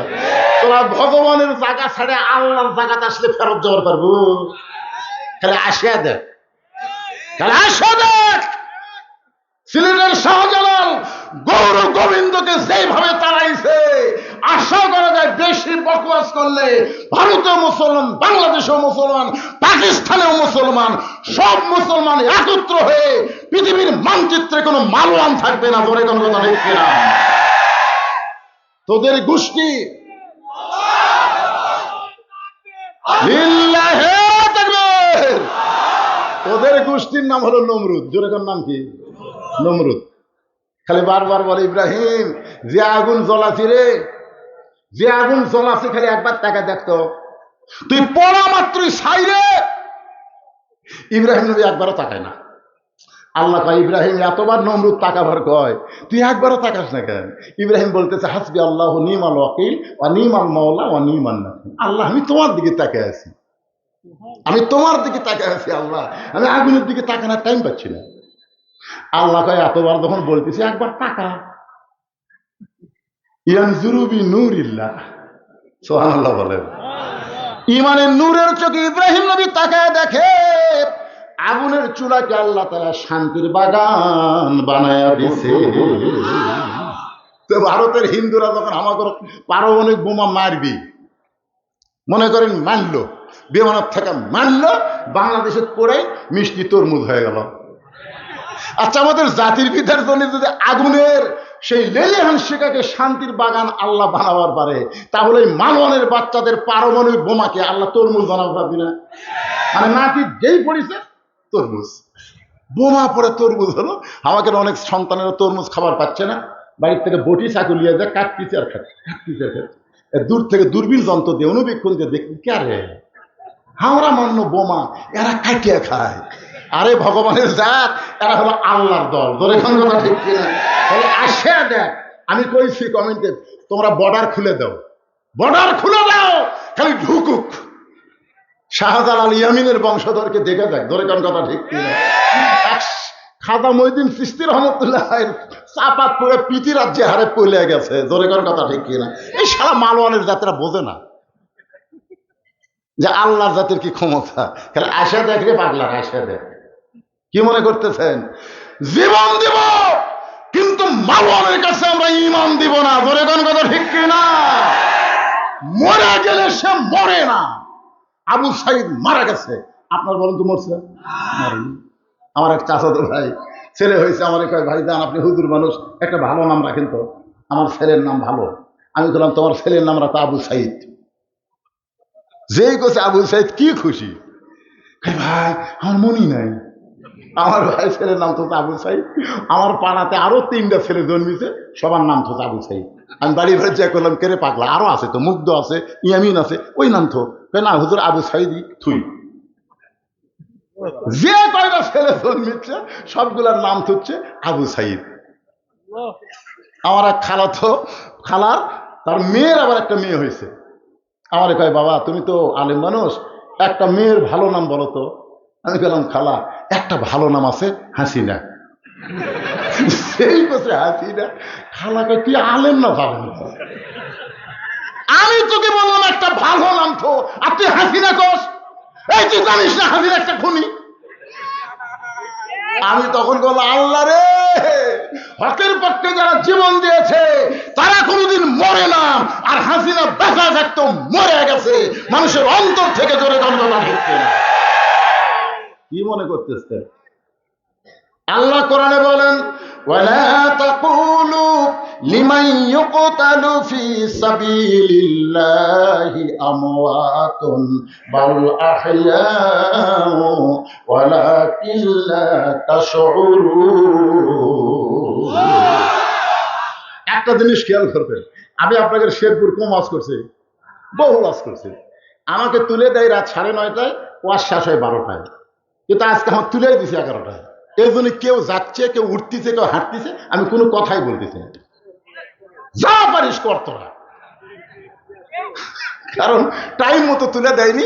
এই আব্দুর রহমান আমার দাওয়াত দিয়েছে 2 তারিখে। ধরে কোন কয় তারিখে? কথা কন না কেন ভাই? ওর কাছে একটা কাগজ আমি দাওয়াত গ্রহণ করছি 2 তারিখের দাওয়াত। এখন ঘড়ির দিকে তাকে দেখেন 3 তারিখ। এখন আপনারা কোন 2 তারিখের দাওয়াত দিয়ে 3 তারিখে খাটিয়ে দেওয়া ঠিক আছে? এই জন্য কেউ যদি যান চলে যান, চলে আসেন। এরা মাইকেও করছে মাহফিল হবে 2রা ডিসেম্বর। জোরে খান কথা ঠিক কিনা? 12টার পরে 3রা ডিসেম্বর হচ্ছে। মন চাই চলে যান তো, আপনার যত চলে যাবেন আমি তত তাড়াতাড়ি শেষ করে পারবো। জনগণ তবে লোক উঠে গেছে, আমার কি দোষ?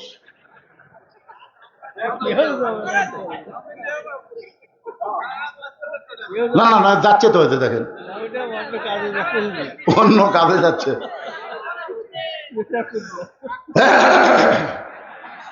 কেরে ভাই জানেন রে, পিছনে যারা দাঁড়িয়ে আছেন, খালি আপনি কোরআনের মাহফিলে বসেন, এই মাহফিল আপনার জান্নাতের সাক্ষী হবে। খালি বসে দেখেন, দাঁড়িয়ে থাকলে কাম হবে না ভাই। বসেন, যারা উঠে চলে গেছে চলে গেছে। চিটা পাতান বেশিক্ষণ রাখা যায় না, বাতাস দিলে আর উড়ে যায়। জোরে কোন কথা ঠিক কিনা? আপনারা দানাদারি বান ধরে বসেন তো। আমি যে আলোচনাটা করতেছি একটু মনোযোগ দিয়ে শোনেন। সাহাবী বলতেছে ইয়া রাসূলুল্লাহ, যতক্ষণ আমার ঈমান বলবে আল্লাহ আমাকে দিবে, আল্লাহ আমাকে দিবে, ইয়াকা নাবুদু ওয়া ইয়াকা নাস্তাইন, আমি গোলামি করি কার? তাহলে চাবো কার কাছে? যতক্ষণ আমার ঈমান বলবে আল্লাহ আমাকে দিবে, দরকার হলে না খাইয়া মরে যাব, কিন্তু আল্লাহ ছাড়া ওসমানের কাছে আমি যাব। যাবার কইছে কে? নবী। নবী যাওয়ার কইছে কে? আর আল্লাহ কি কয়? অমামিন দাব্বাতিন ফিল আরদি ইল্লা আলাল্লাহি রিজকুহা। পৃথিবীতে এমন কোন বিচরণশীল প্রাণী নাই যার রিজিকের ব্যবস্থা আল্লাহ করেনি। আপনারা বলেন তো, 90% মুসলমানের দেশে আগডম বাগডম ঘোড়াডম সালে ঢাক ঢোলক ঝাঁদর বাদে এই মিথ্যা শিক্ষা তারা দেয়, তাদেরকে সরকার মাস গেলে 50,000 টাকা বেতন দেয়। আর জালিকাল কিতাবুল আলাইহি হুদাল্লিল মুত্তাকিন, এই মাদ্রাসায় যারা শিক্ষা দেয় এদেরকে সরকার 1 টাকাও দেয় না। আপনারা বলেন তো, যেই সরকার প্রাইমারির দাম বুঝলো, হাফেজি মাদ্রাসার দাম বুঝলো না, এই সরকার মরে গেলে কোন আলেম তার জানাজা করা যাবে না। জোরে করে কথা বলেন, কথা বলা লাগবে ভাই। কি বুঝতেছেন? আকডুম বাকডুম দিয়ে জানাজা হবে, তাহলে আল্লাহ আকবার ঠিক থাকবি, ভিতরে একটাও দোয়া চলবি না। জোরে করে কথা বলছি না। আমি আগে খোঁজ নেই, জানাজা তো আমাকে বহু লোক করবার কয়, আগে যাই আমি শুনি, কে ভাই এই বেঁচে থাকতে কোন দল করছে? তখন বলছে যে ওই দল।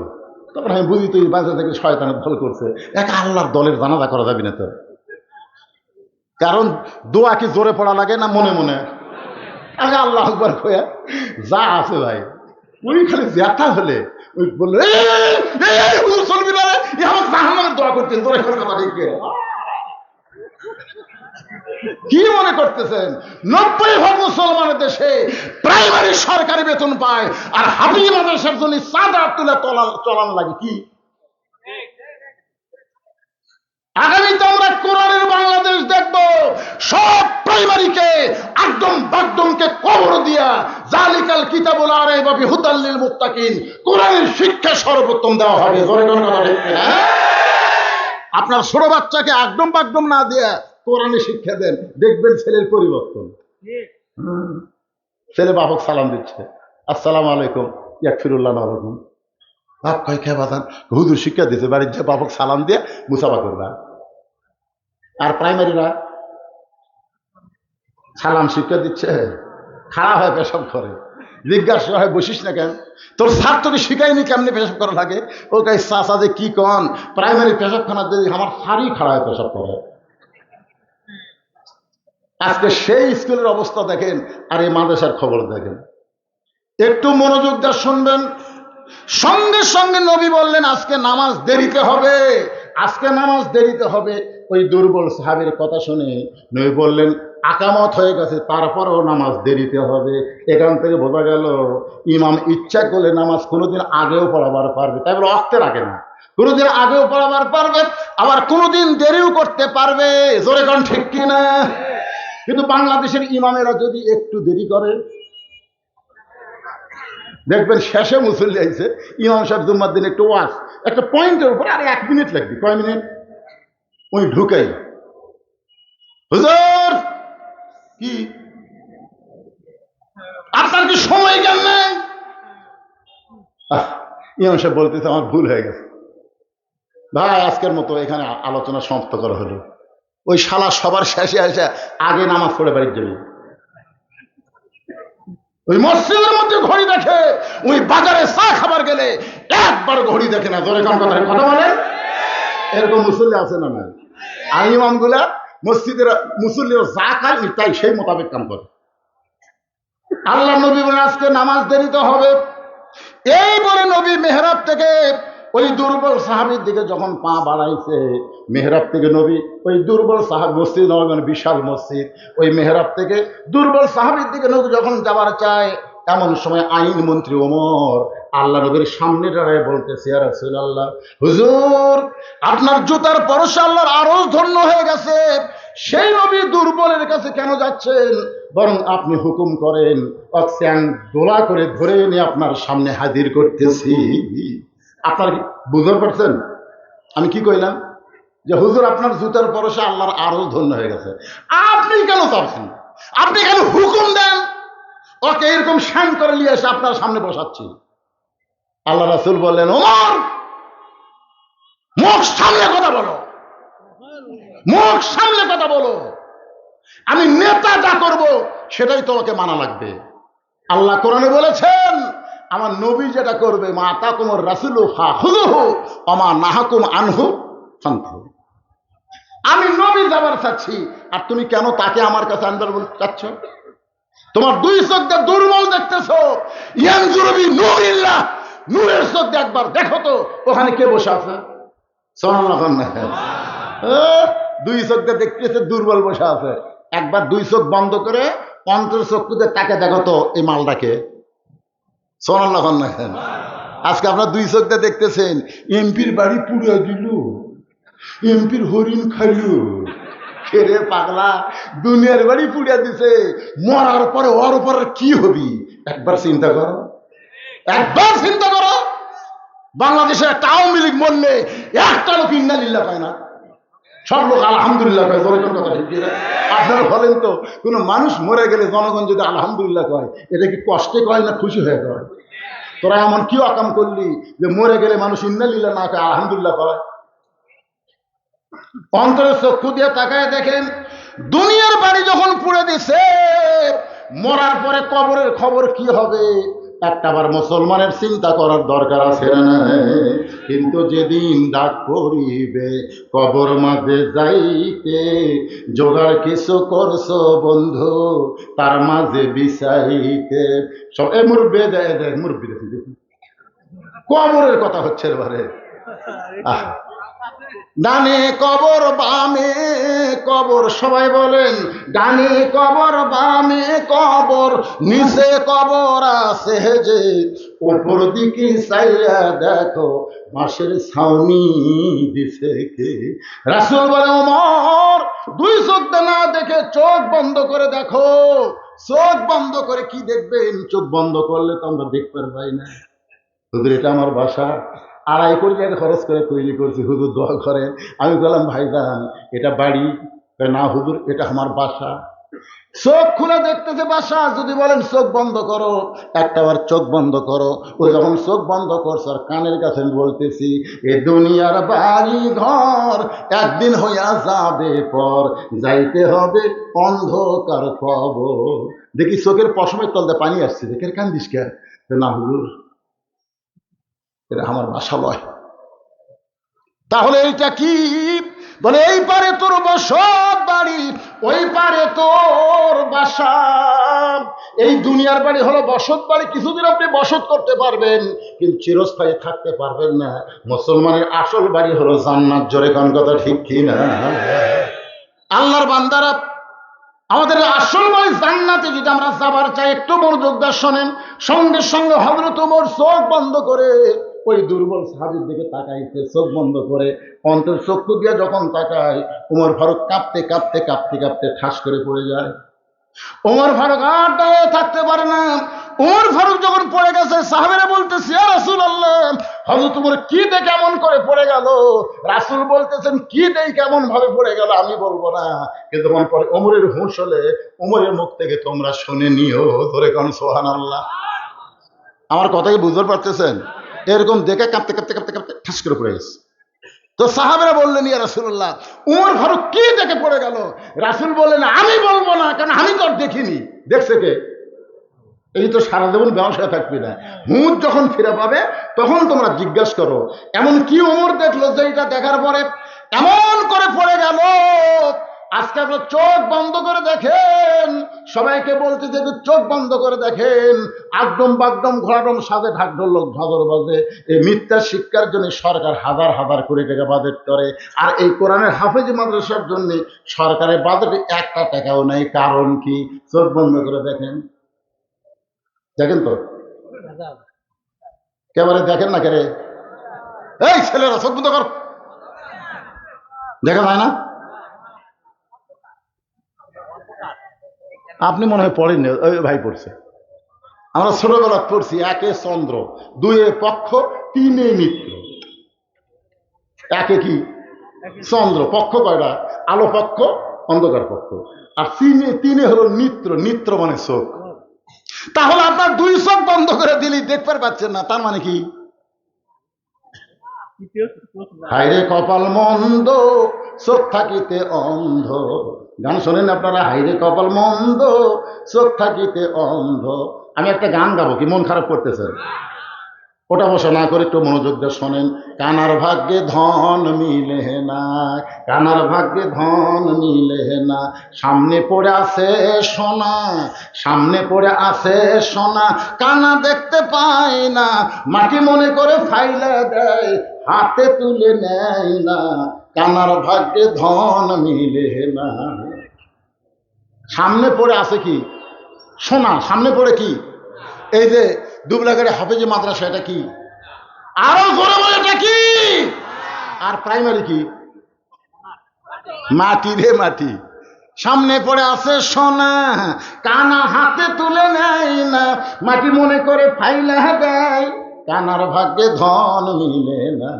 তা আপনারা আজকে এখানকার আপনাদের ছেলেগুলোকে সব প্রাইমারি দিলেন, হাফিজে মাদ্রাসা দিলেন না। আপনারা কি চোখ আছে না কানা? এই মাদ্রাসা কিয়ামত পর্যন্ত যদি আপনারা চালু রাখতে চান, সরকারি কোনো অনুদান কোনো চাকরির বেতন দিবে না, আপনাদেরকে দান করে এই মাদ্রাসা চালানো লাগবে।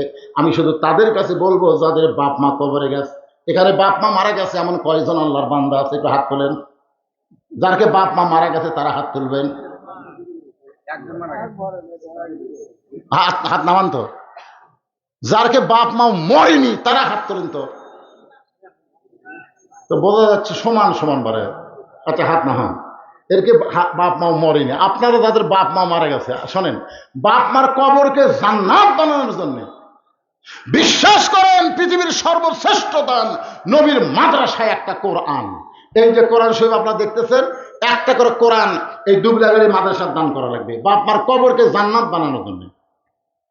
যার পকেটে টাকা আছে আমি তার কাছে দাবি করতেছি, বাজারে যায় কোনো কোরআন শরীফ আনে এখানে দেওয়ার দরকার নাই।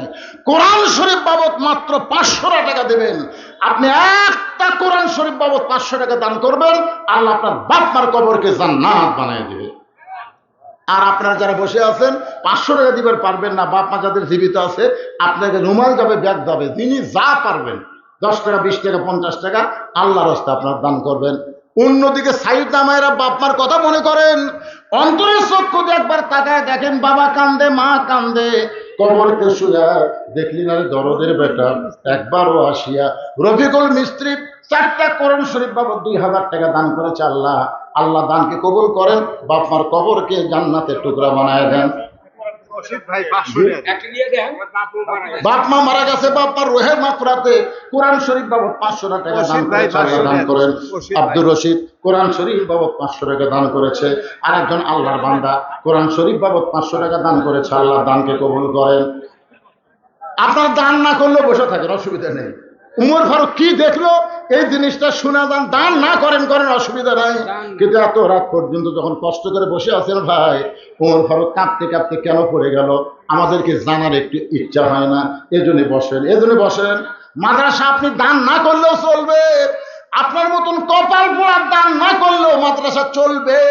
যাদের বাপ মা কবরে গেছে, বাপ মার জান্নাত বানানোর জন্য 500 টাকা দাবি করছি। সবচাইতে শ্রেষ্ঠ দান নবীর ইতিম মাদ্রাসায় একটা কোরআন। দুনিয়ারই সম্পদ দুনিয়াতে রবে, ফকির হয়ে মানুষ কবরেতে যাবে। আমার মা বোনেরা, আজকে ফাতেমার ওয়াজ করতে পারি নাই। প্রথমে শুরু করেছিলাম, আমার নানা শুধু বিশ্ব নবী নয়, আমার নানা হলো বিশ্ব নেতা। আমার বাবা শুধু বিশ্ব আলেম না, আমার বাবা হলো বিশ্ব বি, মনে আছে না, ভুলে গেছেন? আমার মা শুধু খাতুনে জান্নাত না, আমার মা হলো জোহরা। বাজান 10টার দিকে তুলে দিলে সব ওয়াজ আমি আপনাদের শোনাবার পারতাম, কিন্তু উঠতে হয়েছে 11টা। এখন কি করবেন? ঘড়ির দিকে তাকায় দিকে 12:30 বেজে গেছে। মানে ওয়াজ না করতে করতে রাত অনেক হয়ে গেল ভাইজান। এই জন্য আল্লাহর রাস্তায় আসেন। দুনিয়ার সম্পদ দুনিয়াতে পড়ে রবে, ফকির হয়ে মানুষ কবরে চলে যাবে। একটা করে কোরআন শরীফ দান করবেন, আল্লাহ বাপার কবরকে জান্নাতের টুকরা। দেখেন আপনারা বালতির দিকে তাকায় দেখেন কি ভরে যাচ্ছে। আপনারা মনে করতেছেন আসতেছে না দান। যার বাপার প্রতি একটু দয়া আছে সে টাকা ফেরত নেওয়া যাবে না। ও যখন মরে যাবে আপনার ছেলেরাও আপনার জন্য দান করবে। বাপমার জন্য যদি আপনার মন না কান্দে, আপনি মরে যাওয়ার পরে আপনার ছেলের মন আপনার জন্য কাঁদবে না। বাজার এই জন্য আসেন, 500 টাকা আল্লাহর এক বান্দা কোরআন শরীফ বাবদ দান করেছে, আল্লাহ কবুল করেন। আরেকজন কিছু দান করেছে, আল্লাহ আপনি কবুল করেন। আল্লাহ নেক নিয়ত নেক আশা পড়ে আল্লাহুম্মা আমিন। মায়েদের জন্য 1 নম্বর নেক আমল হলো, 1 নম্বর আমল হলো পর্দা, 2 নম্বর আমল হলো স্বামীর কথা মতো চলা, 3 নম্বর হলো নামাজ, 4 নম্বর হলো রমজান মাসের রোজা। এই 4টি আমল যদি মেয়েরা করতে পারে, আল্লাহ খুশি হয়ে 8টা জান্নাতের দরজা তাদের জন্য খুলে দিবে। মেয়েদের 1 নম্বর আমল হলো পর্দা। ও মায়েরা পর্দার মধ্যে থাকবেন। পর্দা হারা যদি ঘুরেন, একটা আমল আল্লাহ কবুল করবে না। আমার মায়েরা যারা বসে আছেন, ফাতেমার সঙ্গে যদি জান্নাতে যাওয়ার চান, তাহলে আপনাদেরকে পর্দা নিশি হওয়া লাগবে। মা এখানে টাকা দাও, 2টা কোরআন শরীফ বাবদ 1000 টাকা দান করেছে। আল্লাহ দানকে কবুল করেন। হ্যাঁ, আফরোজ আমার মা 100 টাকা দান কোরআনের জন্য, 500 টাকা, তোমার 600 টাকা দান করেছে। মা আফরুজার দানকে আল্লাহ আপনি কবুল করেন, আল্লাহুম্মা আমিন। এই পিছনে যারা বসে আছেন আপনারা সামনে আসেন, তো টাকা দেওয়া লাগবে না, আসেন সামনে আসেন। আজকে এই মাহফিল শুধু ওয়াজের মাহফিল না, দোয়ারও মাহফিল। এই দোয়ার দরকার আছে না? জোরে করে এই তোমরা দাঁড়া লাগেন, বসো বসো, এখনই দোয়া হবে, সবাই বসো। যারা পিছনে আছেন সবাই সামনে আসেন, তো আসেন। আপনি খালি উঠে সামনে আসবেন, আসবেন আর বসবেন। 1 বছরে কোনো ডাক্তারিকে যাওয়া লাগবে না, ঝাঁকি দিয়ে উঠবেন, ঝাঁকি দিয়ে বলছেন। আল্লাহ কোরআনকে লক্ষ্য করে বলেছেন, অনুনাজ্জিলু মিনাল কুরআনি মা হুয়া শিফাউ ওয়া রাহমাতুল লিল মুমিনিন। মুমিনদের যাবত রোগের ঔষধ হিসাবে আল্লাহ তাআলা এই কোরআনকে নাজিল করেছে। সুবহানাল্লাহ বলেন না কেন? আপনার কি মনে করতেছেন কোরআনের পাওয়ার নাই? এই যে পিছনে বসে আছেন, পিছনে থাকবেন কেন? সামনে আসেন। আল্লাহ আপনাকে সুযোগ দিতে, তো মানুষের চাপে আপনি পিছনে বসেছিলেন, এখন তার চাপ নাই রে ভাই। আগে যেখানে বসেছেন ওই জায়গা একটা সাক্ষী হচ্ছে, এখন আবার জায়গা পরিবর্তন করে আরেকটা জায়গায় বসলেন, ওই জায়গা আপনার জান্নাতের সাক্ষী হয়ে গেল। ফাঁকে ফাঁকে না বসে চলে আসেন, সবাই সামনে চলে আসেন। সাহাবারা বললেন, যখন ওমর ফারুকের হুঁশ ফিরাইছে, ওমর ফারুকের যখন হুঁশটা ফিরাইছে, সমস্ত সাহাবারা বললেন, আমি ওমর ভাই, ওই দুর্বল সাহাবীর দিকে চোখ বন্ধ করে তুমি কি দেখছো ভাই, যেটা দেখার পরে তুমি কাঁপতে কাঁপতে পড়ে গেলে, আমরা তোমার মুখে একটু শুনবার চাই। ওমর ফারুক বললেন, যেখানে আল্লাহর নবী আছে সেখানে আমার কথা চলবি? আপনারা বলেন তো, নবী উপস্থিত আছে। হাদিস কয় প্রকার? হাদিস জানেন আপনারা কয় প্রকার? একটা হলো হাদিসে কওলি, যেটা নবী জবানে বলেছেন, এটা হলো হাদিসে কওলি। আর একটা হলো হাদিসে ফেলি, নবী বলে নাই কিন্তু আমল করেছেন, এই হাদিসও মানতে হবে।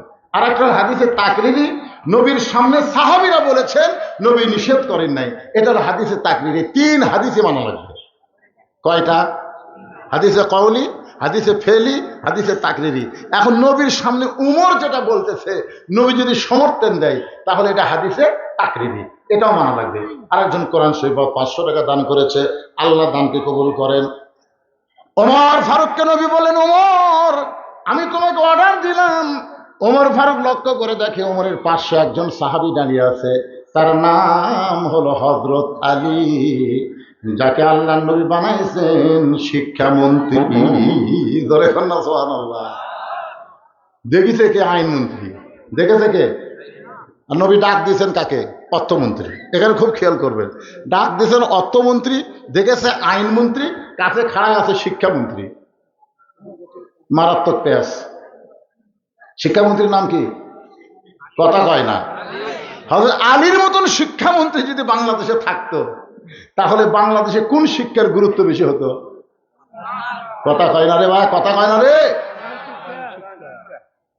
খায়রুকুম মান তাআল্লামাল কুরআনা ওয়া আল্লামাহ। ওই ব্যক্তি হলো সবচাইতে জ্ঞানী এবং সম্মানী, যে আল্লাহর কোরআন শিখেছে এবং অপরকে কোরআনের শিক্ষা দেয়। একটা লোক সুবহানাল্লাহ করলো না, খেলো উপর থেকে একজন সুবহানাল্লাহ করলো। বিশ্বাস হচ্ছে না, কেমনে হবে?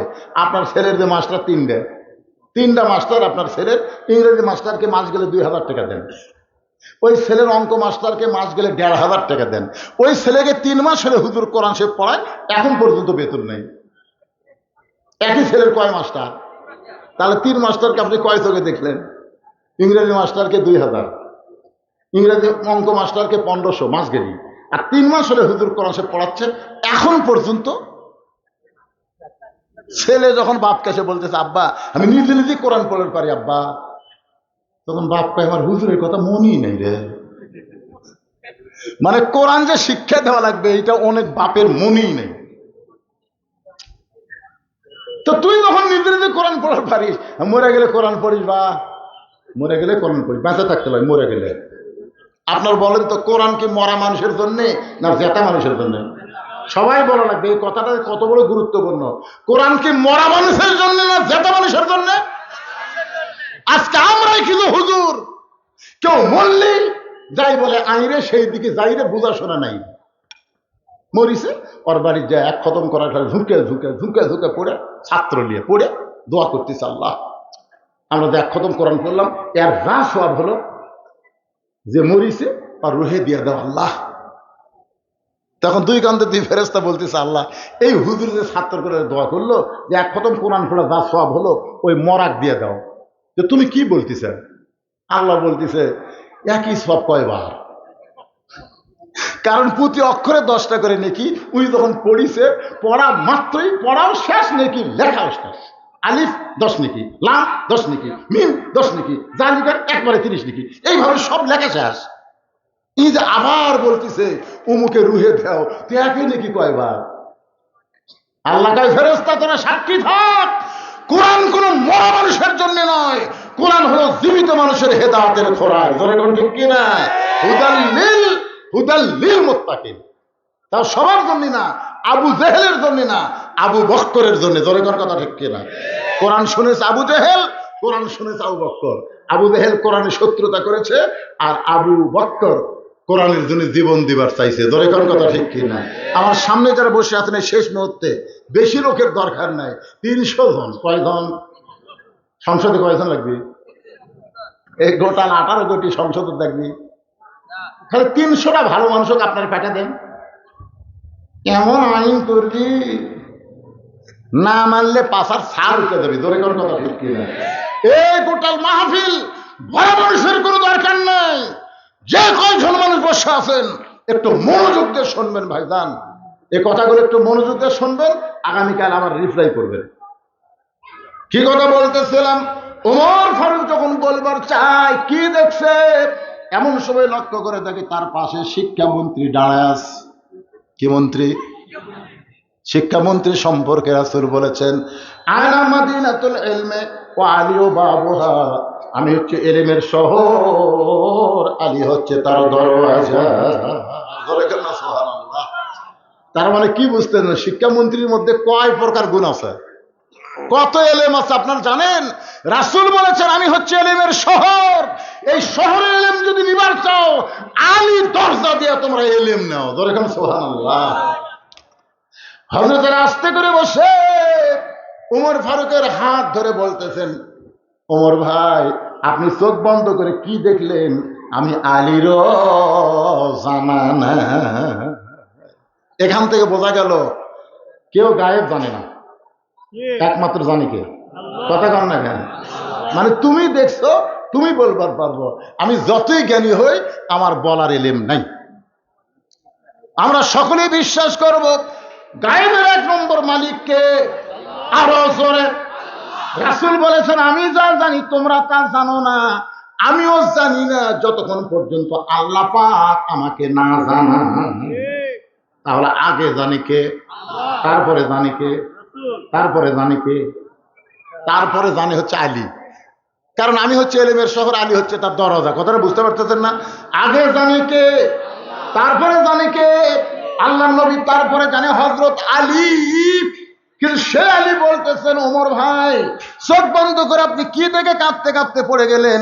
আমি আলীরও জানি নাই। সঙ্গে সঙ্গে রাসূল বলে ওমর তুমি যা দেখছো সমস্ত সাহাবীর মধ্যে বলে দাও। হযরত ওমর বলতেছে রাসূলুল্লাহ আমি চোখ বন্ধ করে দেখতে পাই যে ব্যক্তি বসে বসে নামাজ পড়বে, আপনি মেহরাব ছেড়ে যার কাছে যাবার চাইছিলেন, প্রথম দিকে আমি একটু রাগ করেছিলাম, কারণ আপনাকে বলেছিলাম আপনার জুতার উপর সে আল্লাহর আরশ ধন্য হয়ে যায়। হুজুর আপনি যাবেন কেন? আমি আপনাকে আপনার কাছে ওকে হাজির করে দেই। এইটা রাগ করে আমি চোখ বন্ধ করেছিলাম। চোখ বন্ধ করে দেখতে পাই ওই দুর্বল সাহাবীর ঈমান এত পাওয়ারফুল ঈমান, ওই দুর্বল সাহাবীর ঈমানটা খুলে যদি আসমানে লেগে দেওয়া হয় সূর্যের চাইতেও বেশি আলো দেবে। আপনারা বলেন তো ঈমানের পাওয়ার আছে না নাই? এ ধরে কেন আছে না নাই? বাংলাদেশের মুসলমান ভারতের হলো মালোয়ান, আমাদের ঈমানের পাওয়ার কি? সবাই বলেন হাসবি আল্লাহ নিমাল ওয়াকিল ওয়া নিমাল মাওলা ওয়া নিমান নাসির। ফিরআউনের সাথে কম সৈন্য ছিল? কোন ইতিহাসবিদ লিখেছে লক্ষ লক্ষ সৈন্য ছিল, তাদের হাতে অস্ত্র ছিল। মুসার সাথে সামান্য কয়েকজন দুর্বল না খাওয়া পাটি, সামনে সাগর। ফিরআউন কয় রে মুসা ভালোই তো দৌড়ালো, এখন দৌড়াতো, এখন দৌড়া, সামনে সাগর, আর দৌড়ার পারবি? একবারও মুসা নবী সাগরের দিকে তাকায় না। তাকে আছে কার দিকে? নাসরুম মিনাল্লাহি ওয়া ফাতহুন করিব ওয়া বাশশিরিল মুমিনিন। আল্লাহ, আমরা যদি তোমার মুমিন হই তাহলে তোমার কাছে আমরা সাহায্য চাই, তুমি অবশ্যই আমাদেরকে সুসংবাদ দিবা। তোর কোন কথা ঠিক কি না? কার দিকে তাকায় আছে? আল্লাহ কয়, কেরে মুসা, এই ফেরাউন বারবার সাগর সাগর কয়, একবার তাকালে কি হয়? একবার তাকা। মুসা নবী তাকায় দেখে পানির স্রোত, বিশাল সাগর। আল্লাহ বলে, হাতের মধ্যে কি বলে? লাঠি, মার বাড়ি। লাঠির বাড়ি মারছে, একে 12 লাইন রাস্তা হয়ে গেছে। আল্লাহ কয়, মুসা নাম। মুসা বলতেছে, আল্লাহ আমাকে নামা দিকে তোরাও নাম। আচ্ছা ঠিক আছে, তোরা আগে নাম। আগে তোরা নাম, আগে মুগ্ধ, ইয়ামিন, আলামিন, আগে তোমরা নামো। আবু সাইদ জীবন দেওয়ার পরে তোমরাও জীবন দেওয়া শুরু করো, তারপরে ফেরাউনের গোষ্ঠীর কি হয় দেখতে পাবা। তোর কথা ঠিক না? আয় আয় রে, কি মনে করতেছেন ভারতের হিন্দুর বাচ্চারা লাগবার চায়? আল্লাহ আমাকে সাগর রাস্তা বানিয়ে দিবি, আর তোর তো ফেরাউনের মতন সুবড়া মারবি। তোর কথা কর না কেন? আপনার মনে করতেছে আমার ওয়াজ খালি আপনাকে এই দুবলে গলির মধ্যে থাকতেছে? সেটা এই মালগুলো কি? আমেরিকা বলেন, রাশিয়া বলেন, ব্রিটেন বলেন, ফ্রান্স বলেন, সৌদি আরব বলেন, মালয়েশিয়া বলেন, পৃথিবীর যত দেশে বাংলাদেশে আছে, প্রত্যেকটা বাংলাদেশি উল্ল বক্তার ওয়াজ শোনার সাথে সাথে বৈদেশিদের ওয়াজ একবার দেখে। ওরা দেখতে চায় যে হুজুর দুবলে গেলে সেই মারামার দিতে রে। এমনকি ভারতের হিন্দুরাও দু একটা। বাবা রে, বর্ডার আর খুলবি? বর্ডার বন্ধ। যে ডোজ দেওয়া দিছে, হাইরে বিসমিল্লাহ করে যদি মারে ভাই, একটা ভগবানের জাতির বাঁচার বুদ্ধি নেই। কথা একটু জোরে বলেন, দরকার জীবন দেব কিন্তু কোন বাতিলের সঙ্গে মুসলমান আপোষ করবে না। জোরে কোন কথা ঠিক না? আরে লক্ষ্মণ সেনের মতন যে হাসিনা বাংলাদেশ সার্চ করলে গেছে, আর সেই হাসিনা গিয়ে তোরা বাংলাদেশে যুদ্ধ করবো? ডোনাল্ড ট্রাম্প যেদিন ক্ষমতা ভোটে জিতলো, বুঝলেন, সেদিন মোদী সরকার ভাবছিল যে ডোনাল্ড ট্রাম্প তখন জিতেছে, এখন হাসিনা সহজ হবে। ডোনাল্ড ট্রাম্পকে মোদী সরকার বলতেছে, বাংলাদেশের প্রধানমন্ত্রী হাসিনা আমার দেশে আশ্রয় দিয়েছে, কি খবর? ডোনাল্ড ট্রাম্প বলতেছে, এই মেয়াকের সাথে আমার কোনো খবর নেই। তুমি হিন্দু, বাংলাদেশের ভারতের প্রধানমন্ত্রী, তুমি মরদ না মেয়ে? আমি তো পুরুষ। আরে আমার সাথে একটা মেয়ে মানুষ ডালা ছিল, নাম হলো কমলা। আমেরিকার জনগণ বুঝা দিছে যে আমেরিকার লোকেরা লুচ্চা হলেও মরদ মানুষ চাই। কথা ঠিক না? যতই লুচ্চা হোক আমরা এর সাত চাষার মতো মানুষ চাই। কথা ঠিক না? আমরা খালেদা হাসিনাকে আর চাই না। বাংলার জমিন আর কোন নারী নেতৃত্ব চলবে? ডোনাল্ড ট্রাম্প কাছে হাসিনা যদি মরদ হতো তাহলে শুধু মেয়ার পক্ষে আমি নাই। মোদি কয়, তাহলে তো কাম সারা বারে। এতদিন আমেরিকা নিয়ে যে স্বপ্ন দেখছিল আর তার হলো না। দুনিয়ার মতন কাল্লা ভিতরে ঢুকি দিয়ে এখন ইস্কন দিয়ে আমাদের মুসলমানের আলিফ ভাইকে চিটারাঙ্গা মারছে একটা উকিলকে। ধরে কোন কথা ঠিক কি না? পরের দিন মুসলমান যে মিছিল বের করছে সব ইস্কনের অফিস ধুয়ে চলে গেছে। পলাশটা কি মনে করতেছে? আল্লাহর কাছে ভগবানের খাওয়া আছে? কথা জোরে বলেন, খাওয়া আছে? মুসলমান ইমান আছে, মল্লি শহীদ হবে। হিন্দু মল্লি কুড়ি যাবি, শহীদ হবি, নারায় তকবীর দিবেন, ওরকে জয় শ্রীরাম, ওরকে পাশার মধ্যে ঢুকবি। জোরে কোন কথা, কথা কম না কেন? লিল্লাহি তাকবীর।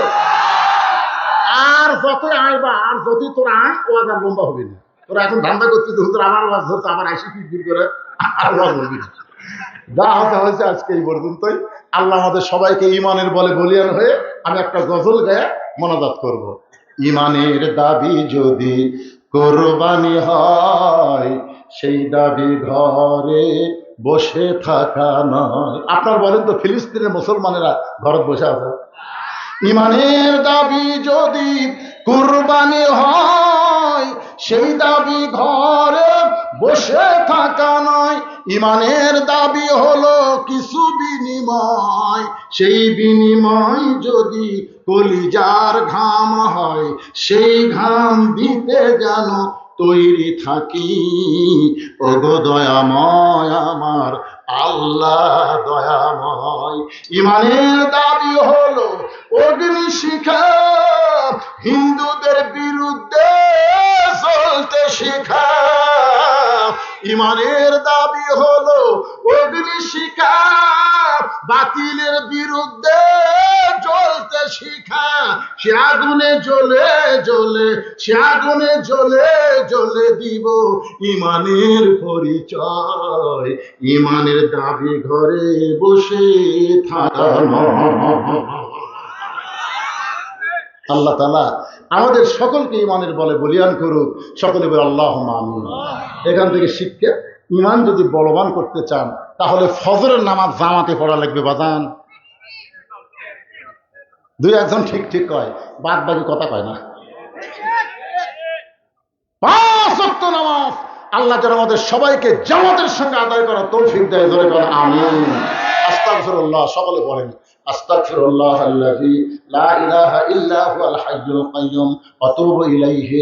আল্লাহুম্মা সাল্লি আলা মুহাম্মাদ, আল্লাহুম্মা বারিক আলা মুহাম্মাদ, আল্লাহুম্মা আমিন। আল্লাহ